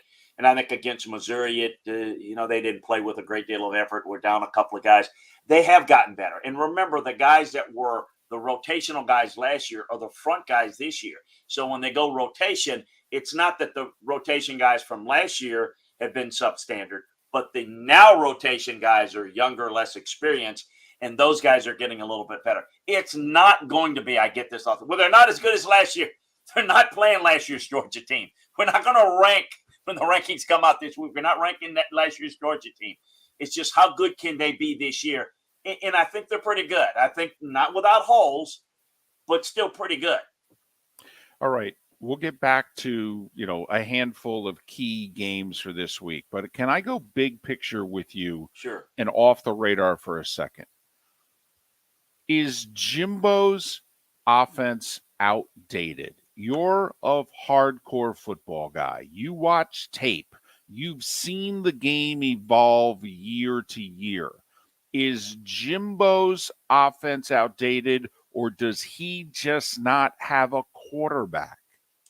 I don't think it's outdated. It's inflexible. You've got to have flexibility. In today's rules that favor the offense, you've got to be more effective in teaching the RPO game and stuff, so that when you have an athletic quarterback, you can get something done. If you've got a guy that's a young guy, well, you can't have an overcomplicated system, because by the time you sit there and develop, Connor Wegman, it's 2 years from now, and they're probably figured out how to come up with a lot of money to buy you out. It's very difficult. It's a lot like, it's a completely different style, but it's this is the way I know how to do it mantra that hampers Mike Leach. Mike Leach's philosophy, for example, is there's a receiver open on every play. Mike, the fifth read on the opposite side of the field is open. You got to get rid of the ball in 1.9 seconds. You don't get that. So some of that in Jimbo has got a little bit of that in his system, which is, I think, the biggest problem, guys, is the offensive line. The running game's not there. They don't have enough playmakers. And I'm going to just say it like it is. I hate saying it as a coach. They are poorly coached offensively. They've got one of the worst receiver coaches in the country. They've got ineffective ability to teach routes. So it's slow to develop and evolve and get guys to play to a standard. They don't know how to work tempo quite as well. All of those things are hindering them. Gotcha. And they better figure it out because they've got an Ole Miss defense. If you can't score on Ole Miss, then you're not going to be able to score. Real quick, because I know we got to go. But look, I'm just going to end with this on this game. What happened on the field this year and off the field thus far, we're going to see about A&M, because this is where the players say enough is enough. They take control of the locker room. And if they respond like I think most teams will respond, they're going to play a great game at home and maybe even beat Ole Miss. If they don't, that tells you where the culture is. And this would be, if it's a Ole Miss rolling game, it's not just another loss for A&M. I'm just telling you, it will be a big statement. Kentucky and Tennessee. Tennessee, you already talked about them looking ahead, but I don't think Kentucky has enough offensive firepower to keep up with the Vols. I think they are a little bit better prepared to move the football in the pass with the passing game. A healthy Will Levis makes a difference. So they played in a shootout game last year. I think they can do it to make it close, but Tennessee's just better at doing it. I don't think they're as equipped to play the slow down, keep away game as they have been in the past, but still think you can throw the football on Tennessee. Kentucky's, you got to score points and win a shootout game against Tennessee. I don't think they can do it quite enough, particularly on the road. Penn State got rolled 2 weeks ago in Ann Arbor. Now they get a shot at a big boy. They get it at home. Ohio State, you could argue, first real test, certainly since Notre Dame, if we consider that a real test, because they're offensively challenged. Sometimes the Buckeyes struggle in the red zone against good teams. Chris, does Penn State have a puncher's chance? They're a 15-point dog. They have a puncher's chance to keep this closer because they match up better with Ohio State than Michigan. What is Michigan? Power team. They run play action. Ohio State's more speed, more finesse, more angle blocking, and that's why they struggle a little bit in the red zone. Because with the field being condensed, it's a passing game, it's tougher. So this style favors. It's more conducive for Penn State to have some success. Is it going to be enough? That's going to be key. The secondary is the strength of Penn State. Can Ohio State run the football well? Heck, even in the win last week, they didn't run the football all that well. So that's going to be the key. Still think Ohio State's a better team. Big games, even at home. James, if it's close and it's competitive, are they going to make that crucial mistake? Is there going to be a game management decision problem? James struggles in those situations. That's why I think it's tough to think Penn State will win it. But closer than Michigan, I kind of think it will be. Oklahoma State and K-State, pretty good one in the Big 12. How do you see it? Yeah, it is. I think the health of the quarterbacks, that was the key. I'd give a lot of credit to TCU, but it was really the health of the quarterbacks. Kansas State can't throw the football, but they can run it with their quarterback. That's going to be the key. I do think Oklahoma State's a little bit more balanced. They blew that game against TCU. They had it, and they couldn't finish it. I think this could be interesting, though. They're going to have to stop the run. They can rush the passer, but I don't know if they can stop the run game of the quarterbacks enough in this one. This is going to be a lot of fun. Well, is Martinez going to play for K-State? That's what I know. When he played, they were whooping TCU. He leaves the game, they get beat. That's it. That's what I'm saying. That is the quarterback run is the focal point of their offense. Everything breeds off of that, and you saw the turnover. So that is the key. To me, I don't give K-State a chance if he's not healthy or not playing. That's what's difficult. So if you're kind of, investing on this game, you might want to stay away from this because I can't tell you what the health of the quarterbacks are going to be. Notre Dame at Syracuse. Notre Dame needs the win because otherwise he's going to have at best like a 7-5 season and potentially even 6-6. And that's not how you want to start your tenure at Notre Dame because it could be a short tenure. Meanwhile, Syracuse wins this game, Chris, they could be 11-1 when this thing is done. And in the Northeast, which does not care about college football, this is a big game. It is. No, there's no question it is, because it's still Notre Dame, even though it's not a good Notre Dame team. I was impressed with Syracuse last week. The fact that they played well, no moral victories, I'm not selling that, but they played pretty well. I still think Syracuse has got some holes. I think that both defenses will kind of keep them in it a little bit. I think they've got some offensive issues. I like Syracuse better because I like the consistency at quarterback more than I do at Notre Dame. And I think Sean Tucker can really have a good game. So I actually like the Cuse in this one. I just think they're a better looking team. You can't watch that Notre Dame Stanford game and not think negatively about Notre Dame, this young coaching staff, which is very inexperienced, and I think they're figuring that out now. All right, be honest with us. Have you already started doing film work on Tennessee, Georgia, and Alabama, LSU? Yeah, well, particularly Alabama, LSU, because it's a bye week. But this week, I'm very interested in seeing how Tennessee and Georgia handles this week because of their opponents. But yeah, no, that's going to be a lot of fun. I'll give you a little tip. I do think that Georgia matches up a little bit better than Tennessee than Alabama did, and it's also in Athens. A little bit of a peak, but not going there over the line for you yet. We got to tease it for next week. You guys told me about teasing. You gotta do that. You gotta tease it next week or something. Listen, I just asked you if you had done any film work. I didn't ask you for anything else. Yeah, I have. And okay, I was just Chris. Basically, I was asking, have you already started cheating? That's all. That's all I asked. I tell you what, the Alabama LSU game is going to be interesting too. That's going to be fun next week. I can't wait to talk about it. And we'll do so a week from now. Chris, have a great weekend. Stay safe. We'll talk again in a week. Hey, thanks. Enjoy the games, guys. Take care. Chris Landry of LandryFootball.com. LandryFootball.com.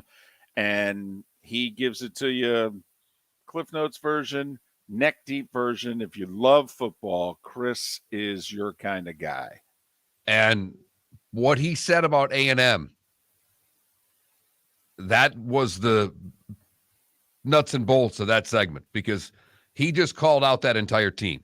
If they end up getting rolled by Ole Miss, that means Jimbo's completely lost the locker room. And they've given up.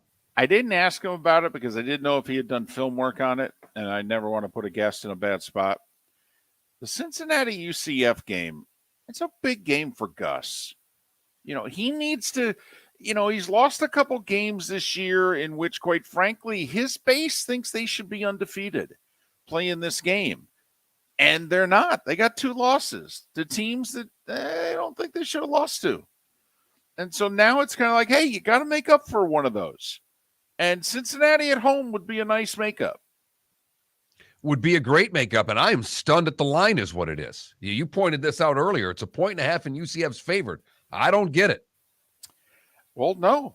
Cincinnati hasn't lost a conference game since, 2020 or 2019 even? So it's funny. These have been the 2 dominant teams in the last 5 years in this conference. UCF had their 2+ year run, and Cincinnati's now had their 2+ year run. And I'm looking forward to the Buckeyes, because I don't necessarily think it's pressure, but it's the first time they've been in a spot. Let's see how they respond to being on the road in a little bit of a pressure situation. This is supposed to be the best offense in the country. Go prove it on Saturday and take care of business, because it'll be a great atmosphere in Penn State, and they'll come out hard after getting their butts kicked by Michigan, particularly on the lines of scrimmage where they were just dominated on both ends. So we'll see how that game turns out. Wright Thompson, great author. He's next on Miller and Moulton right here on the Florida Sports Network. Miami Dolphins watch party every Sunday at the Seaside Bar and Grill in Bonita Springs. Presented by Clutch Vodka. The Seaside will be serving Clutch Vodka drinks, including the awesome Bloody Mary bar at the Seaside. If you can't be at Hard Rock Stadium, come have fun at the best place in town to watch the Dolphins and enjoy the best, clean, crisp, smoothest vodka. That's Clutch with a K. Miami Dolphins parties every week at the Seaside Bar and Grill on Old 41 in Bonita Springs. Powered by Clutch Vodka. David Moulton for Napa Auto Parts, and Napa Filters. Insist on Napa filters for your vehicles, or if you're a do-it-yourselfer, only buy Napa filters. Napa has a filter for almost anything on earth that moves, whether it's motorcycles, foreign and domestic cars, vans, SUVs, earth-moving equipment. You get the idea. Napa Auto Parts, Napa filters. Insist on them for your vehicles, or if you're a do-it-yourselfer, only buy Napa filters. Miller and Moulton here for the Clutch Vodka Play of the Day.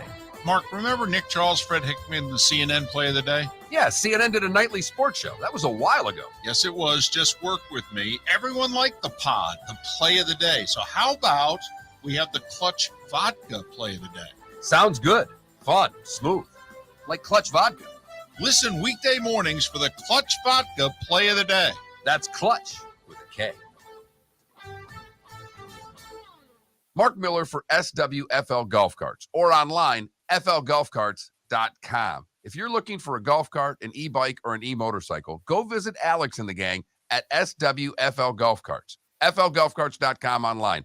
Check out their whole inventory. If you're looking for a custom cart, they can take care of you. 2-seater, 4-seater, 6-seater, they've got you covered.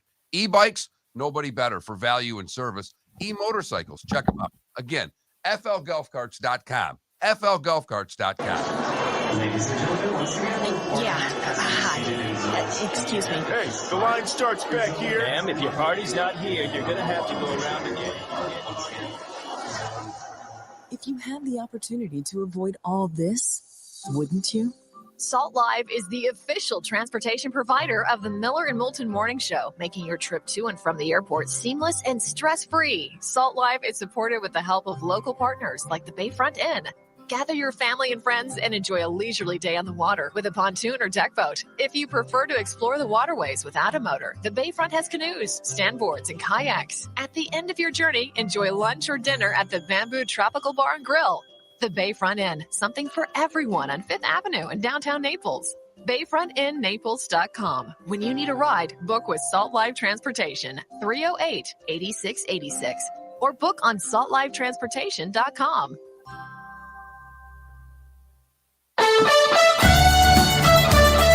You were listening to Miller and Moulton on the Florida Sports Network.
Felipe? He's not here.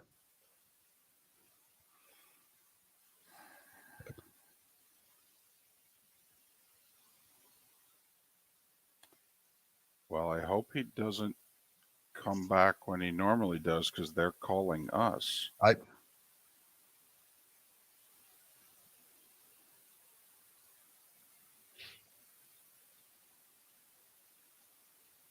I'm walking in the other room. Okay, just in case, because I got to answer the phone. Right. Rings.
Thank God I was there.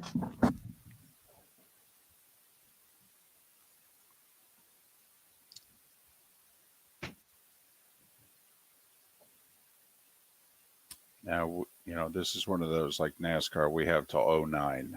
Right. Yeah. I'm going to go with the traditional first question. Why? 10 seconds.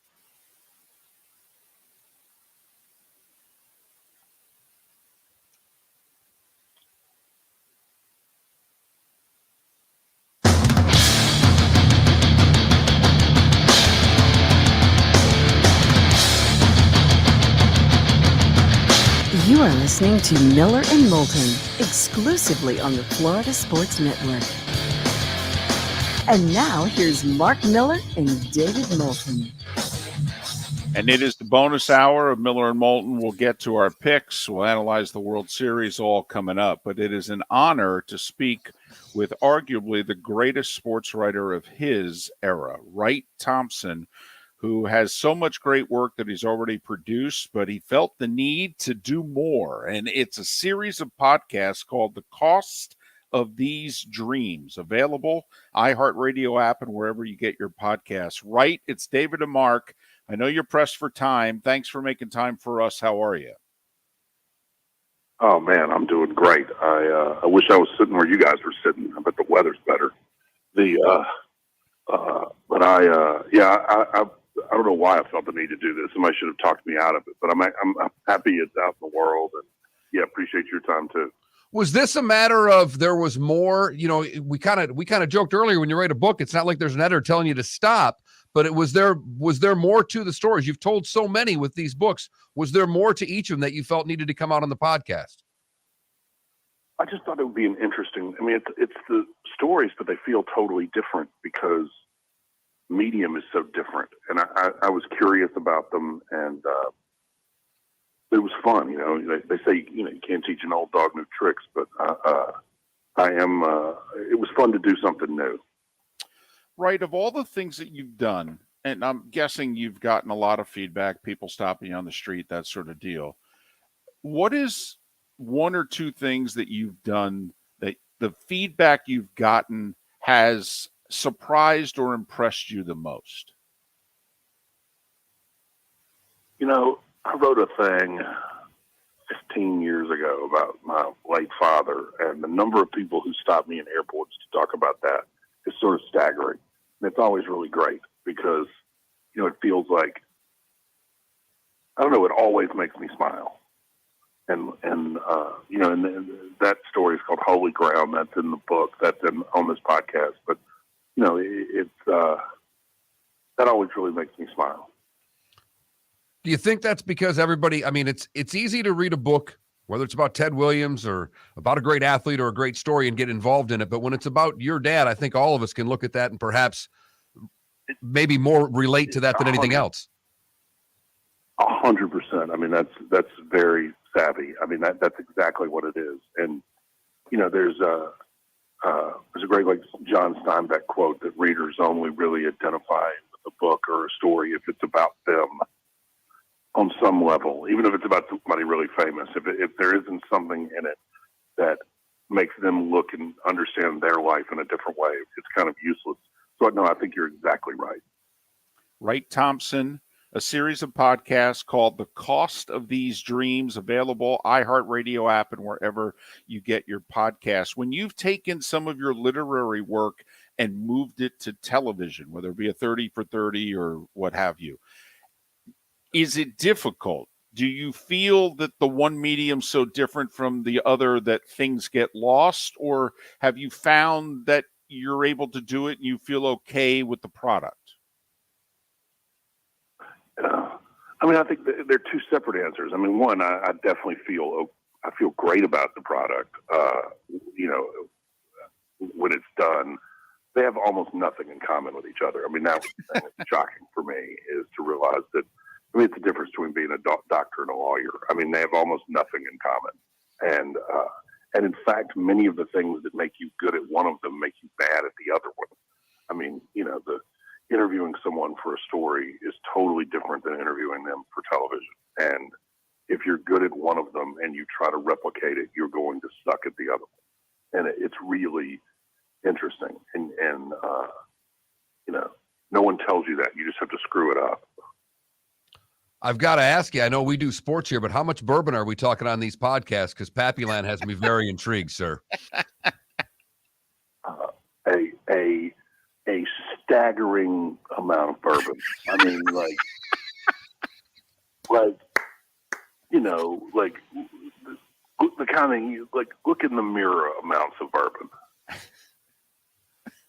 Like, you should have been there. It was really fun. How in depth can you get with bourbon? Well, I mean, if your voice sounds like this at 8:06 in the morning,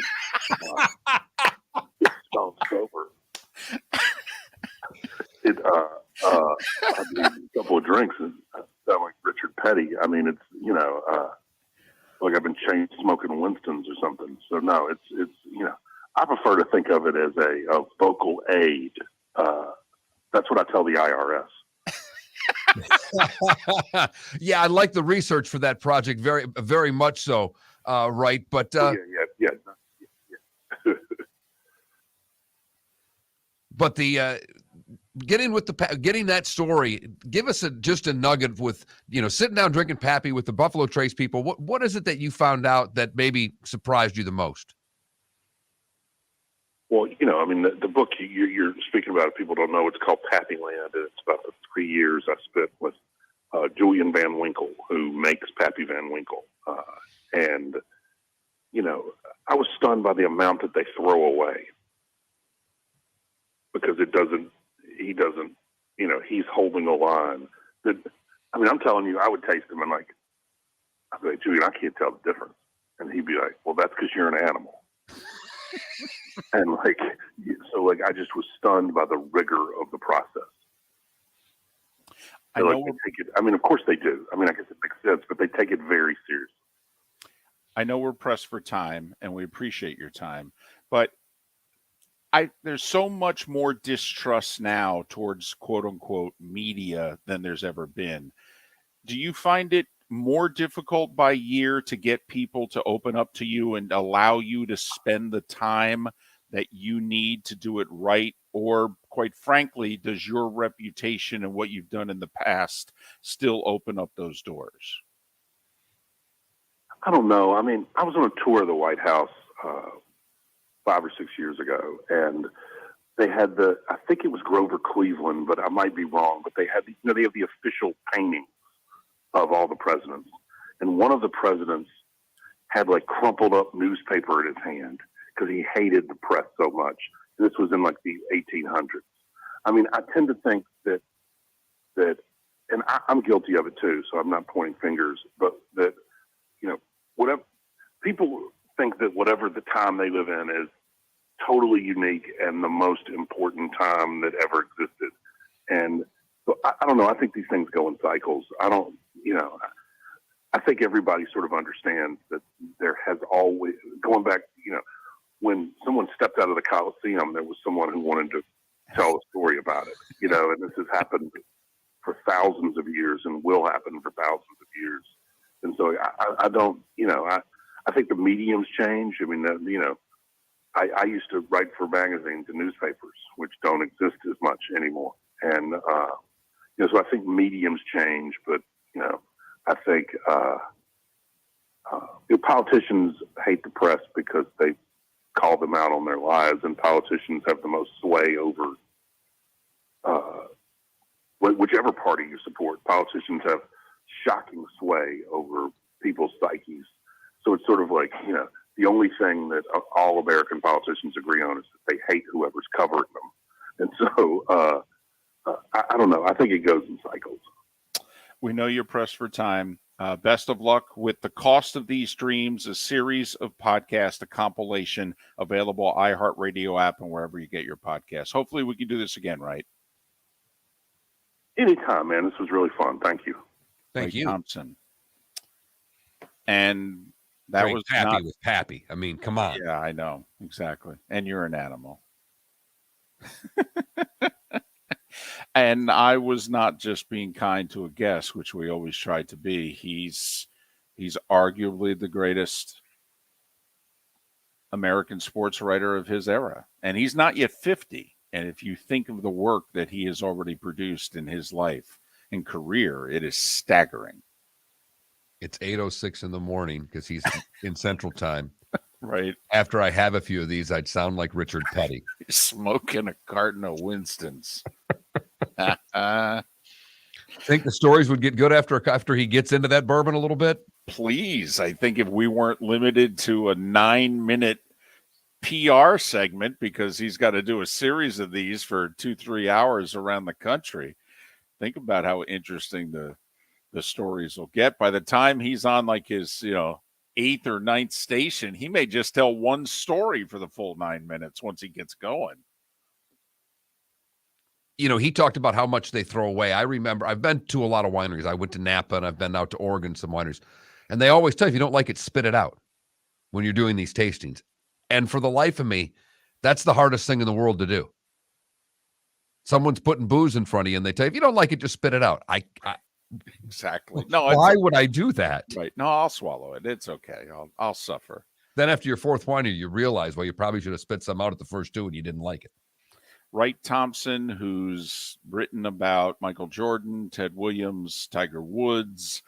He's done a series of 30 for 30s. The one that I was most riveted on, he wrote a book about Mississippi in 1963 and the political dynamic that was going on in the state, combined with their undefeated football team that probably gets voted number one in the country if it were not for what was going on politically. And the AP voters held it against them, and I think they finished third in the AP poll because of, the state was just, not very welcoming to people of color, and we were being kind. And so it was a tremendous book, and I found it to be a riveting 30 for 30. About an hour and a half, 2 hours long, too. It was not 30 minutes. It was amazing. And to get the members of that team to talk about what it is they went through, remarkable. We'll get after some NFL games on the other side and give our opinion on what we think is going to happen this weekend. We've already made our picks on against the number. If you missed that, you can go to floridasportsnetwork.com where that should be posted sometime in the next couple of hours. And since I had a good week picking 6 games, well, of course, I picked 7 this week. That's not going to go well. I think we all know that. Also jam in a World Series thought or two. It does begin tonight. That's right. They're going to go ahead and play the World Series. And a lot of people think that could be the ratings for the World Series too. Phillies and Astros. Do we have 10 seconds? Yes. Okay. We're in Foxborough. Very low to the crowd is the booth. And a Patriots fan right before the game yells at Joe, "Joe, come back to baseball. We miss you." David Moulton for Napa Auto Parts, and Napa Filters. Insist on Napa Filters for your vehicles, or if you're a do-it-yourselfer, only buy Napa Filters. Napa has a filter for almost anything on earth that moves, whether it's motorcycles, foreign and domestic cars, vans, SUVs, earth-moving equipment. You get the idea. Napa Auto Parts, Napa Filters. Insist on them for your vehicles, or if you're do-it-yourselfer, only buy Napa Filters. Mark Miller for SWFL Golf Carts, or online, flgolfcarts.com. If you're looking for a golf cart, an e-bike, or an e-motorcycle, go visit Alex and the gang at SWFL Golf Carts. FLGolfCarts.com online. Check out their whole inventory. If you're looking for a custom cart, they can take care of you. 2-seater, 4-seater, 6-seater, they've got you covered. E-bikes, nobody better for value and service. E-motorcycles, check them out. Again, FLGolfCarts.com. FLGolfCarts.com. Ladies and gentlemen, once again. Yeah. Hi. Excuse me. Hey, the line starts back here. Ma'am, if your party's not here, you're going to have to go around again. If you had the opportunity to avoid all this, wouldn't you? Salt Live is the official transportation provider of the Miller and Moulton Morning Show, making your trip to and from the airport seamless and stress-free. Salt Live is supported with the help of local partners like the Bayfront Inn.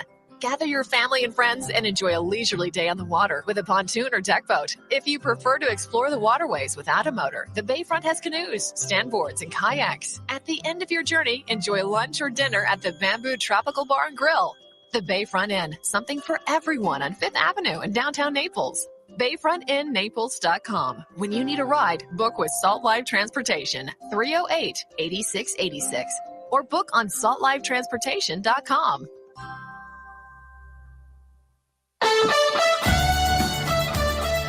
You are listening to Miller and Moulton on the Florida Sports Network.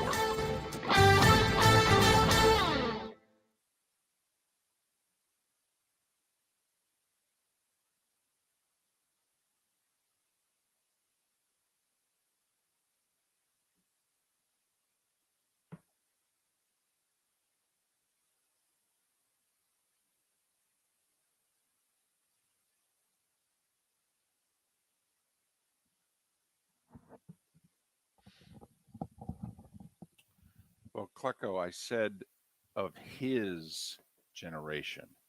You know, Riley and Album are both a generation older than Wright Thompson, and Dan Jenkins is 2 generations removed from Wright Thompson.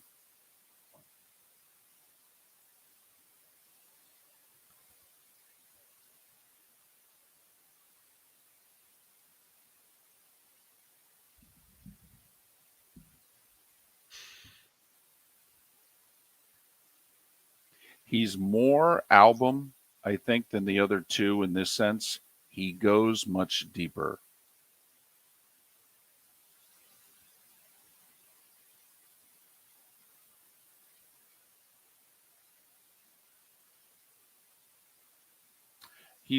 I mean, you know, Dick Schaap's obviously from a different generation, but yeah, right. I mean, if you don't know about Wright Thompson, you got to look up his resume.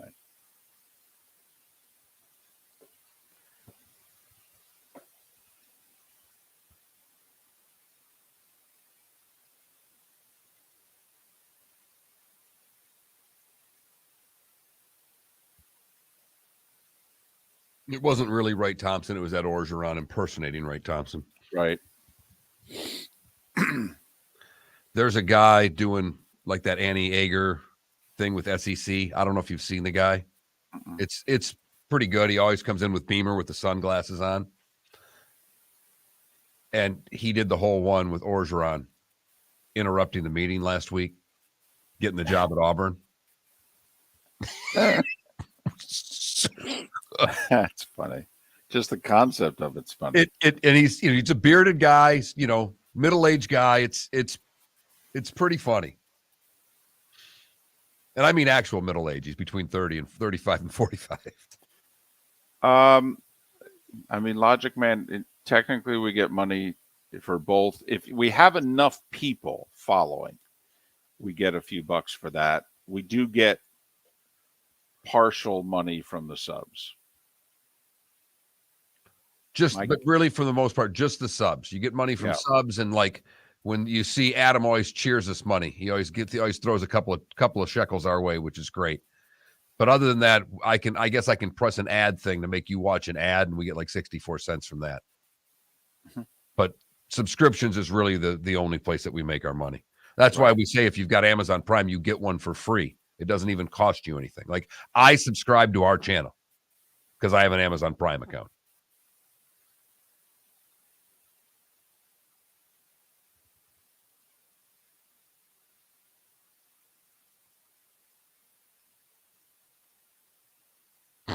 do you mean nobody got it right? Like Nobody in your family knew it was your birthday, Trent? Nobody remembered it was your birthday?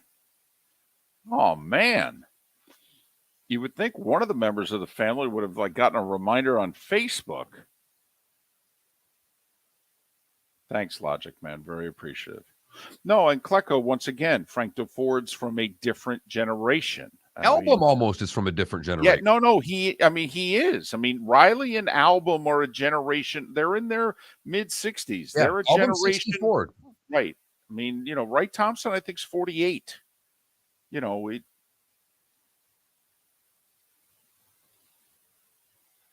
Oh, you got to do it on your computer, Mello.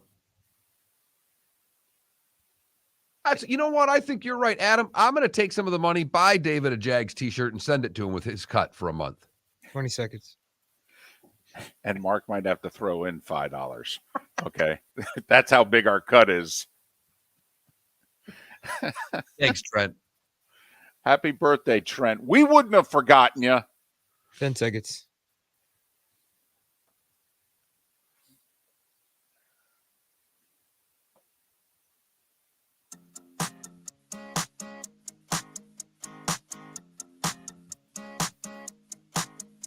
You're listening to Miller and Moulton, exclusively on the Florida Sports Network. 21 minutes past the hour, the bonus hour of Miller and Moulton Football Friday, although the World Series gets underway tonight. It's a different schedule than they've ever had before, desperately trying to avoid the National Football League. So it's Friday, Saturday, off Sunday. Monday, Tuesday, Wednesday, off Thursday. And then it would be Friday, Saturday again for 6 and 7. It's a 2-3-2 format. Houston with home field advantage because they won 19 more games in the regular season than did the Phillies. That's all. 106-87. And that doesn't mean a darn thing. Here we are. Astros a clear favorite. Almost 2-1, right? Yes. Basically, if they played this thing 3 times, they think Houston would win 2 of the 3. Here's my thing. Do you remember a team that slugged their way to a World Series? Because the thought is if the Phillies are going to beat the Astros, it's because Schwarber and Harper and Real Muto and all that, they just score 5-6 runs a game and they'll win 4 of them, and that's how they're going to win.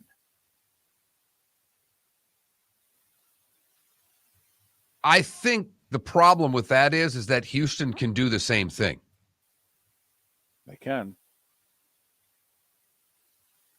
I really wish this series would have started Tuesday or Wednesday, because I do think the bats. I'm not playing momentum, because I can't sit there and say I don't believe in momentum and tell you about momentum in baseball. But I can tell you that the bats were hot, and I'm fearful for Philadelphia that their bats are going to cool down with 5 days off.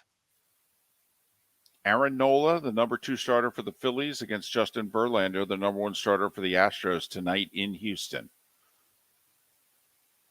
And this would cap off quite an era for the Astros, who are going to have some changes on next year's team also. Some guys are going to leave, free agency, etc. But this has been quite a run from the Astros. 6 straight appearances in the League Championship Series, 4 appearances in the World Series. Won it the first time in 2017. Lost Game 7 in 2019. Lost Game 6 last year to Atlanta. So Dusty Baker trying to get that elusive World Series title. And Bryce Harper would become a Philadelphia sports legend with 4 more wins.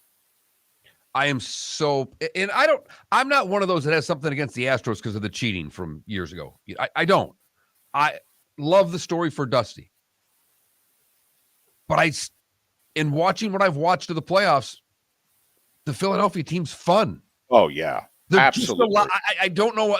I can't go all deep and technical. I'll let Moulton do that for you. They're fun. They remind me, quite frankly, a lot like the 93 Phillies team. That was really fun. Scored a bunch of runs. Got beat by Toronto in 6. And remember, that Phillies team upset the heavily favored Braves, in the LCS. And I can see a similar ending, quite frankly. A Toronto team, by the way, that repeated. Okay, and here are the Astros, even though it's not a repeat, it's, they've been there. See, Houston can lose tonight and still win. Philadelphia, to me, can't lose tonight. And when they got to get Verlander. If they get Verlander, they can win this series. Tonight's key for Philadelphia for me. See, and I think tomorrow's key for the Phillies. I don't think the Phillies can win this series and have Zach Wheeler lose a start. If he's going to get 2 starts in this series, both on 5 days rest, then he needs to win them both. And then they have to figure out a way to win 2 of the other 5. But we're both picking the Astros in 6, right? Absolutely. Great day. Great day, Phillies fan. Great day. I might even think 5, to be truthful with you. They're just better. Ooh, okay. I'm scared for the Dolphins Sunday. Am I out of my mind?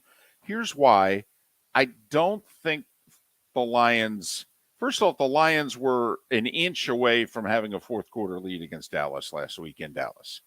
Also, they haven't played a home game in a month. They've had 2 road games and a bye week in between. And I just, the Lions offense, I just don't see it being down again. The Dolphins secondary, I think Detroit's going to score some points, which means Tua and company will have to score high 20s, low 30s to win. I just think this game's going to be, I mean, the spread's only 3.5. I think this game's going to be tougher than most people think, just going Dolphins, Lions. St. Brown plays, I'm with you. If not, I still think the Dolphins win the game, because what the problem with Detroit is right now is Campbell. I like all the things he brings. He doesn't know how to coach a game.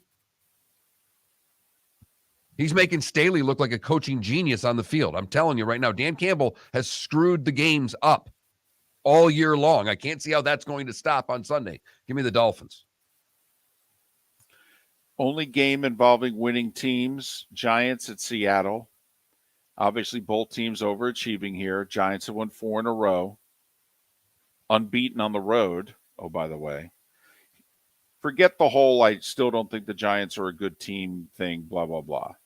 Believe it or not, Daniel Jones is playing great. Geno's playing better. The concern I have for the Giants secondary, especially at cornerback, I have no idea how they're getting it done. Seattle's got a couple receivers, although one of them got hurt last week. Don't know if he'll play this week. That's my concern for the Giants, that I don't know if their corners hold up against Seattle's 2 receivers. And you can throw on Seattle, and the Giants don't have receivers. Right. Which is why I think the Giants will acquire a receiver, because in their case, they can take on a guy who's got a contract, in theory, get the team to take his contract for this year when the Giants have no cap room. But B, the Giants will have a ton of cap room going forward, and the Giants are clearly going to need receivers the next 2 years, Mark. I mean, it's not like they're going to bring in 5 receivers and a guy they traded for in November they don't need next year. They're going to need them. They got nobody.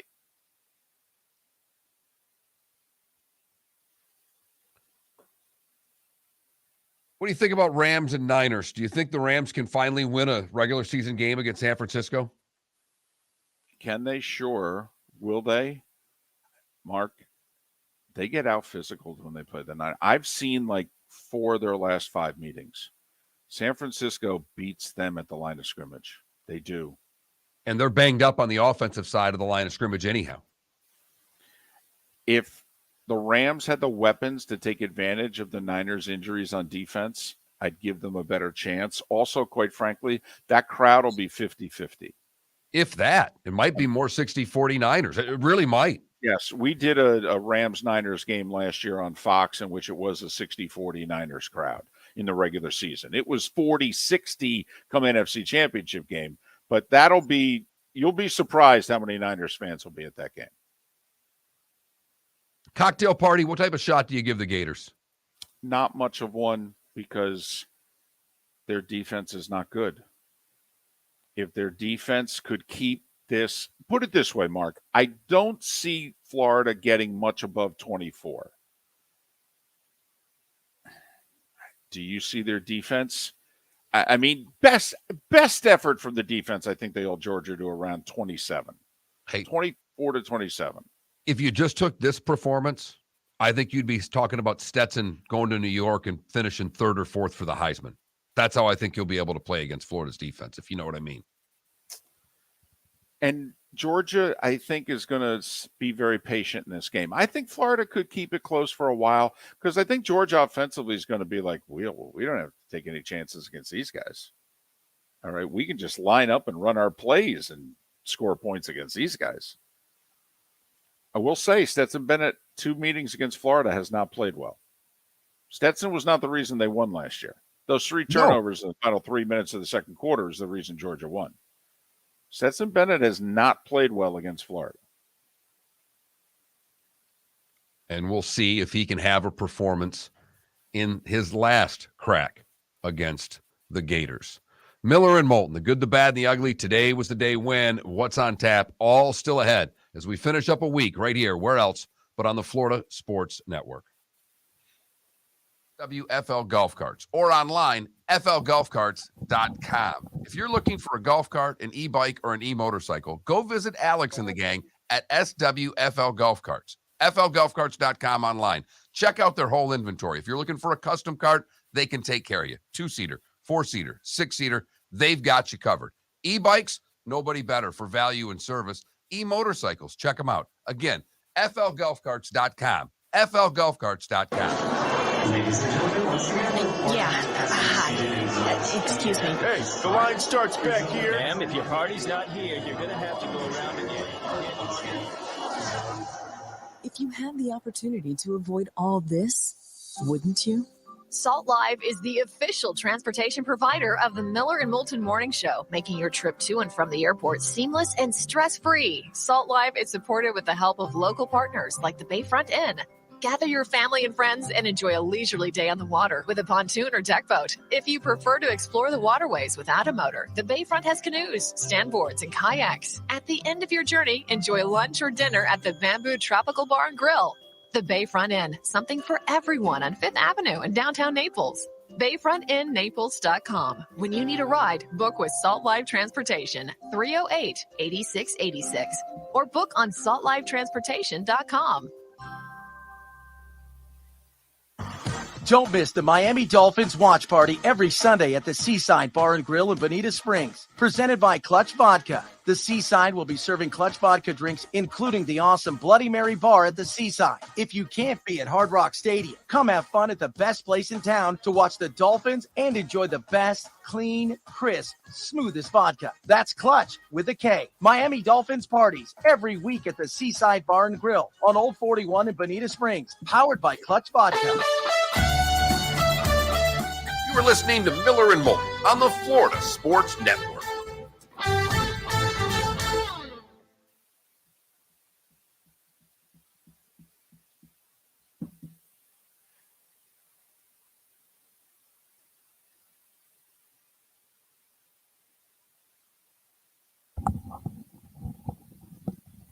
All risk. I saw that Schwarber video. That's so awesome. Oh, so you caught it there, but that they little thing with the kid that swatted the ball away, that Jackson that scored, but in McDonough, but McDonough gave all credit to his spotter rather, on the Michigan State play. He's like, and they had the spotter on there, and his spotter, he goes, and so David Moulton is just hammering this name, and it was because he's got it right. Right. By the way, if you ever see the Flutie touchdown, against Miami again, little behind the scenes, Musburger, don't know if he had a spotter or what, but Musburger didn't know who caught the ball. Listen to it closely. Yeah. Boston College wins the game. He did not. It took him a while to find Phelan. So I watched a little bit of what's Mad Dog show, High Heat or whatever. Oh, on MLB Network, yeah.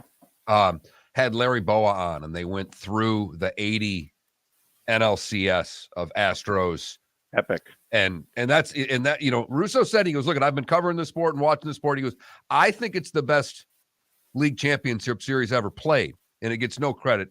The last 3 games all went to extra innings, and the people that were in the game, right? Nolan Ryan pitching for the Astros. I mean, he only pitched 13 more years,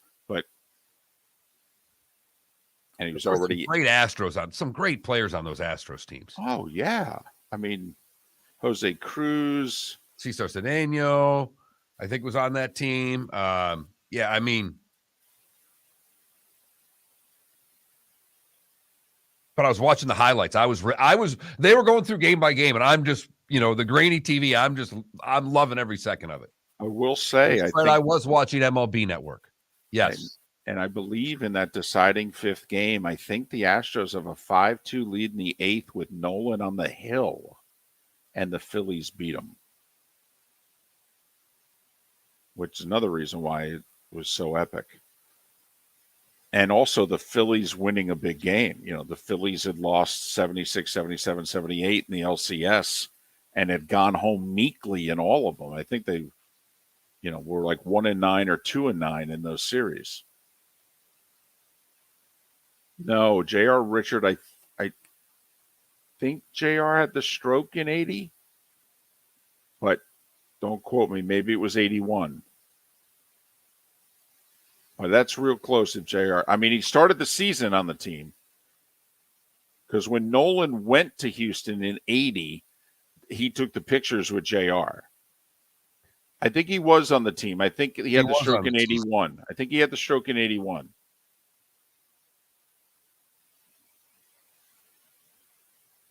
But he only played 17 games, so maybe he did. Maybe he had the stroke during the season. Jesus. The Nolan Ryan documentary was very good, Guillermo. Yes, was outstanding. Yeah, because J.R. Richard was 10-4 that year, so I think that was the year, David.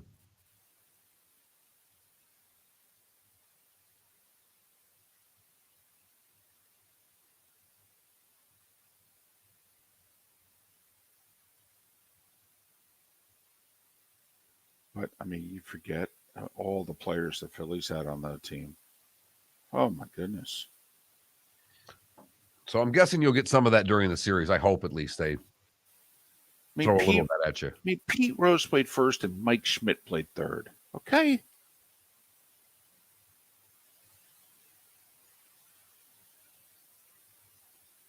Gary Maddox in center. It's a good Larry Boa right there. 15 seconds. Yeah, there you go. Had a stroke July 30th of 80. Yeah. They probably win the World Series. There we go. 10-4 with a 1.9 ERA. Oh, yeah. Oh, please.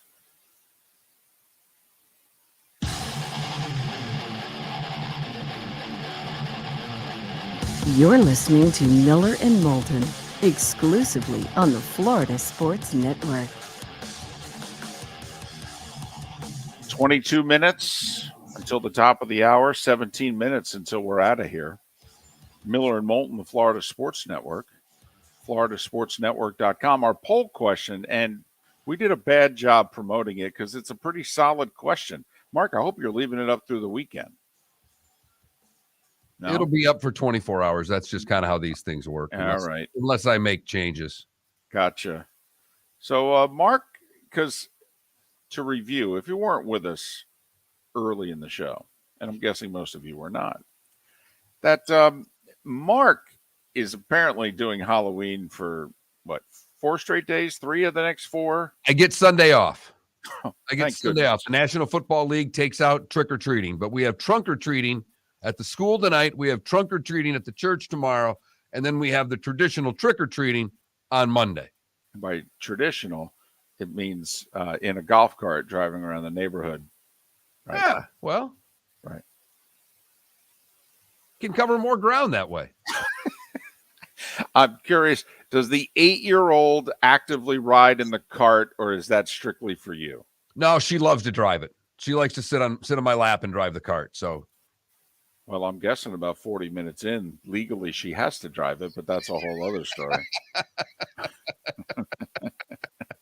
Especially since it'll be your third Halloween, if you will, of the long weekend.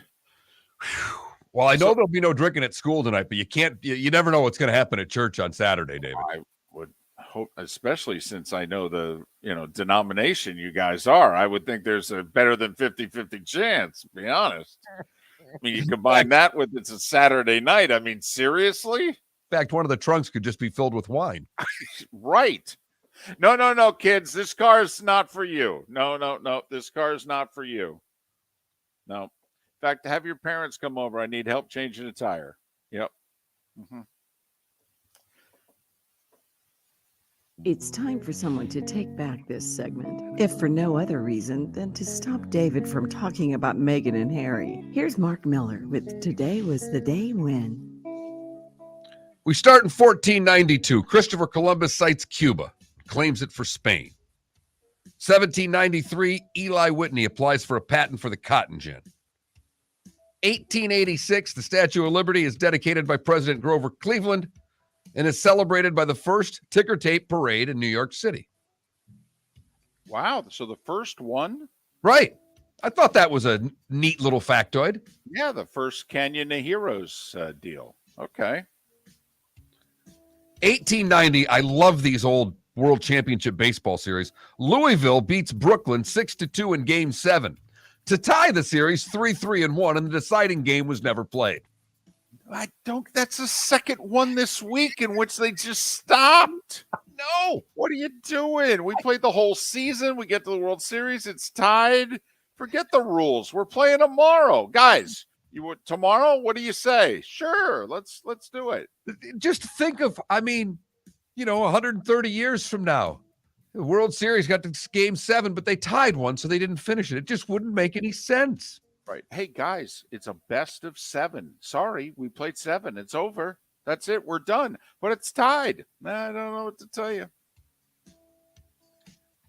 1922, the first coast-to-coast radio broadcast of a football game. It was Princeton versus the University of Chicago. 1959, the AFL awards the Bills a franchise to Ralph Wilson. 62, Y.A. Tittle throws for 7 touchdowns against the then Washington Redskins. Giants win 49-34. 71, John and Yoko record Happy Christmas. 81, Dodgers beat the Yankees in 6. First time we had co-MVPs of a World Series. There were 3. I'm going to throw it at Moulton. The 81 World Series. Do you have a clue who the 3 co-MVP were for the Dodgers? Wow. Who? Between the infield and the outfield, which all played together forever, I'll go Reggie Smith, Dusty Baker, and Ron Say. Ron Say, Pedro Guerrero, and Steve Yeager were the 3 co-MVPs. 89, San Francisco sweeps, the A's sweep San Francisco in the Earthquake series. Dave Stewart is your MVP. 95, the Braves get theirs, winning in 6 over the Indians. 07, the Red Sox would beat Colorado for their sweep and their second title in 4 years. 2011. I'm sorry. Just going back to the Braves for a second. Glavin's got a 2-hit shutout through 8, and he gets taken out of the game. Now, Wohlers came in and threw a perfect night, but I'm just saying that it even started then, over 25 years ago. I mean, think of the old timers who were watching that going, hey, he's got a 2-hitter. What are they doing? So it's a modern thing. But it started. La Russa's kind of started it with the A's in the very late 80s, and it just kind of, there you go. 2011, St. Louis beats the Rangers in 7. By the way, we were talking during the break about the 1980 NLCS, the 5-game series between the Phillies and Astros. one of the greatest baseball series ever played, never gets talked about. That's a World Series. That was amazing. You could put Game 6 up against any game in the history of the sport, to be honest with you. That's what it was. Dave Freese had the triple and then won it in 11 or whatever it was. Right. Texas had a 2-run lead in the 9th and a 2-run lead in the 10th, and they were a strike away like 3 different times, and the hometown kid ends up being the hero. And, St. Louis wins in 7. Epic series. And 2012, the Giants would win their second title in 3 years, sweeping my Tigers. Those celebrating birthdays that are no longer with us, 2 you know, and one's really just for David. Jack Sue from Barney Miller, born today. What's wrong with my coffee? One of the great bit comedic actors of any show ever. He was spectacular on that. Bowie Kuhn and Charlie Daniels as well. Lenny Wilkins is 85 today. Caitlyn Jenner is 73. Annie Potts is 70. Bill Gates, 67. Kevin Dineen is 59 years old. Julia Roberts is 55. Brad Paisley is 50. And Joaquin Phoenix is 48 years old today.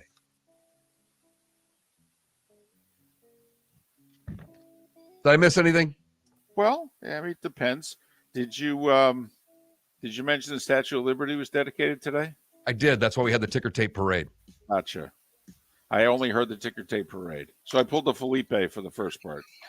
All right. I wasn't sleeping, but I just wasn't paying attention.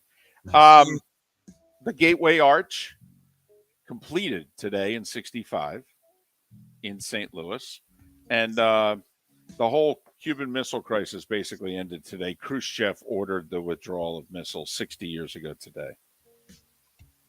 You didn't mention the Red Sox winning the World Series 4 years ago, did you? Oh, 2018? Yes. Chris Sale had the first pitch of the season for the Red Sox. The last pitch of the season for the Red Sox. That was a big moment as I was a freshman at FGCU when that happened. And it's also, Felipe, the last time the American League won the World Series.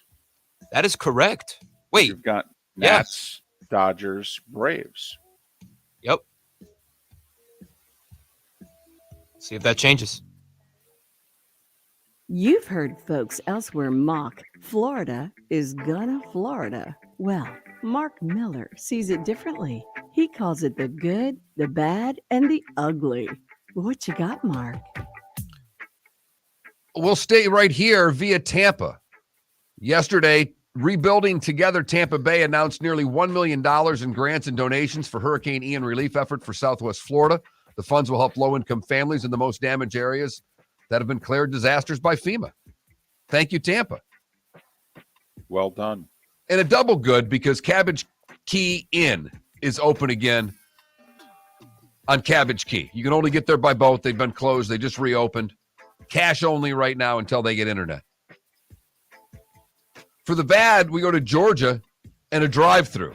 Don't know if you saw the video in Waynesboro, David, of the man that flipped out at the drive-through and leaned in and started throwing cup dispensers in and around the restaurant.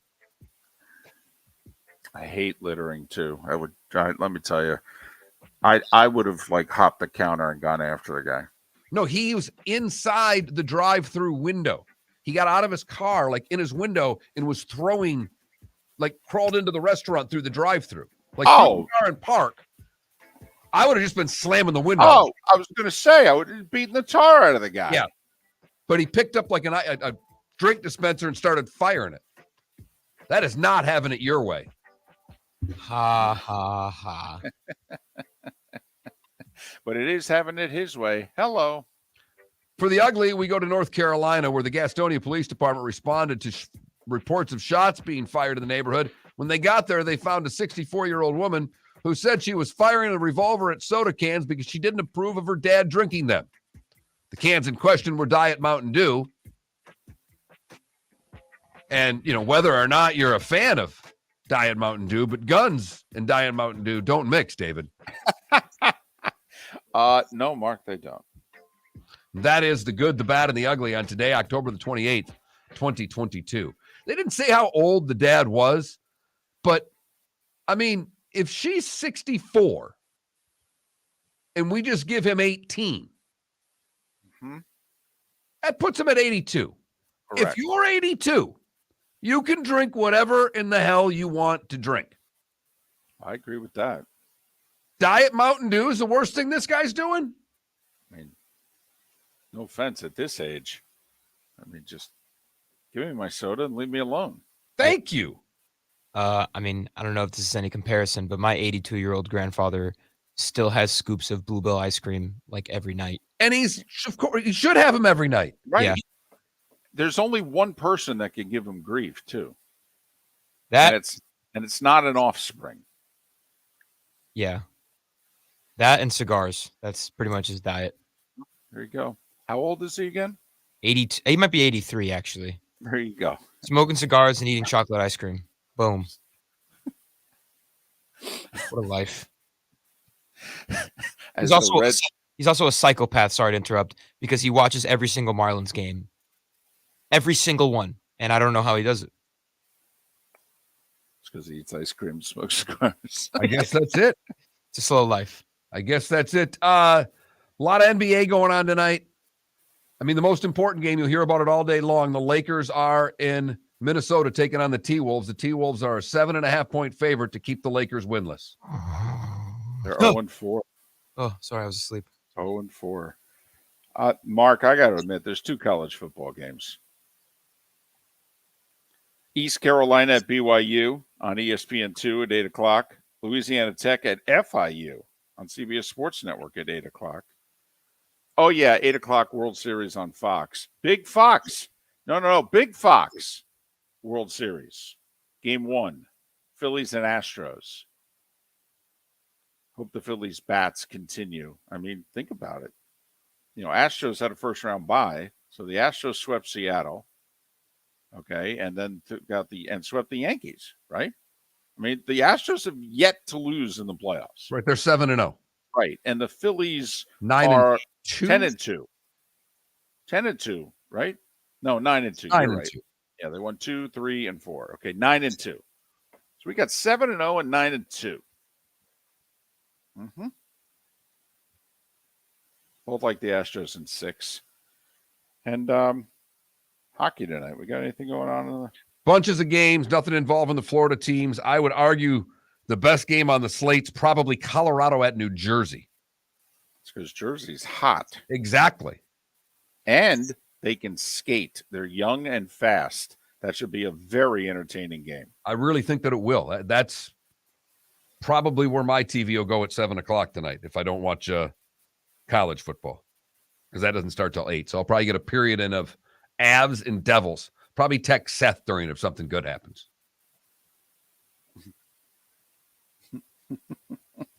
He'll be sitting there. He could be at the game. That is true. I mean, he could be at the game. He'll be watching it with his daughter either way. By the way, Penn State, Ohio State, we really haven't given our thoughts on that. Do you think you give Penn State much of a chance? I do, because of what Chris Landry said. Penn State's very athletic. Very few teams can match up athletically with Ohio State. I think Penn State can stay on the field athletically with Ohio State. They're very athletic in the secondary, so they can stay with those Ohio State receivers. I don't think Ohio State can run the ball well on virtually anybody. So they can't do to Penn State what Michigan did, which means it's all going to be on C.J. Stroud and the receivers, and Penn State can rush the passer a little bit. So I actually think Penn State can hang around in this game. And if you look, James Franklin has played Ohio State very tough. Got the big win in 2016, lost the heartbreaker by a point in Columbus with Saquon, 38-37 or something like that a couple years later. I mean, for whatever reason, Franklin knows how to stay on the field against the Buckeyes. And Penn State still has memories of how they were embarrassed by Michigan. That both lines, I think, will play much better for Penn State. They were really pushed around, and I think Penn State is going to come out and try to do their best to punch Ohio State in the mouth running the football. And I agree with Guillermo in our Twitch chat room. I actually think this could be really good for Ohio State. Ohio State needs a game. They need a game. They need that good workout, Mark. Not I'm just putting in an hour on the treadmill. I mean, I put in an hour on the treadmill. They need a game. What's that hour on a treadmill like? I have no idea to what you're referring to. I've seen my wife do it. It looks grueling. Have a great weekend, everyone. Enjoy the football and the baseball, darn it. The World Series. They're really going to play it. It starts tonight. Miller and Moulton back on Monday on the Florida Sports Network. Yeah. Hi. Excuse me.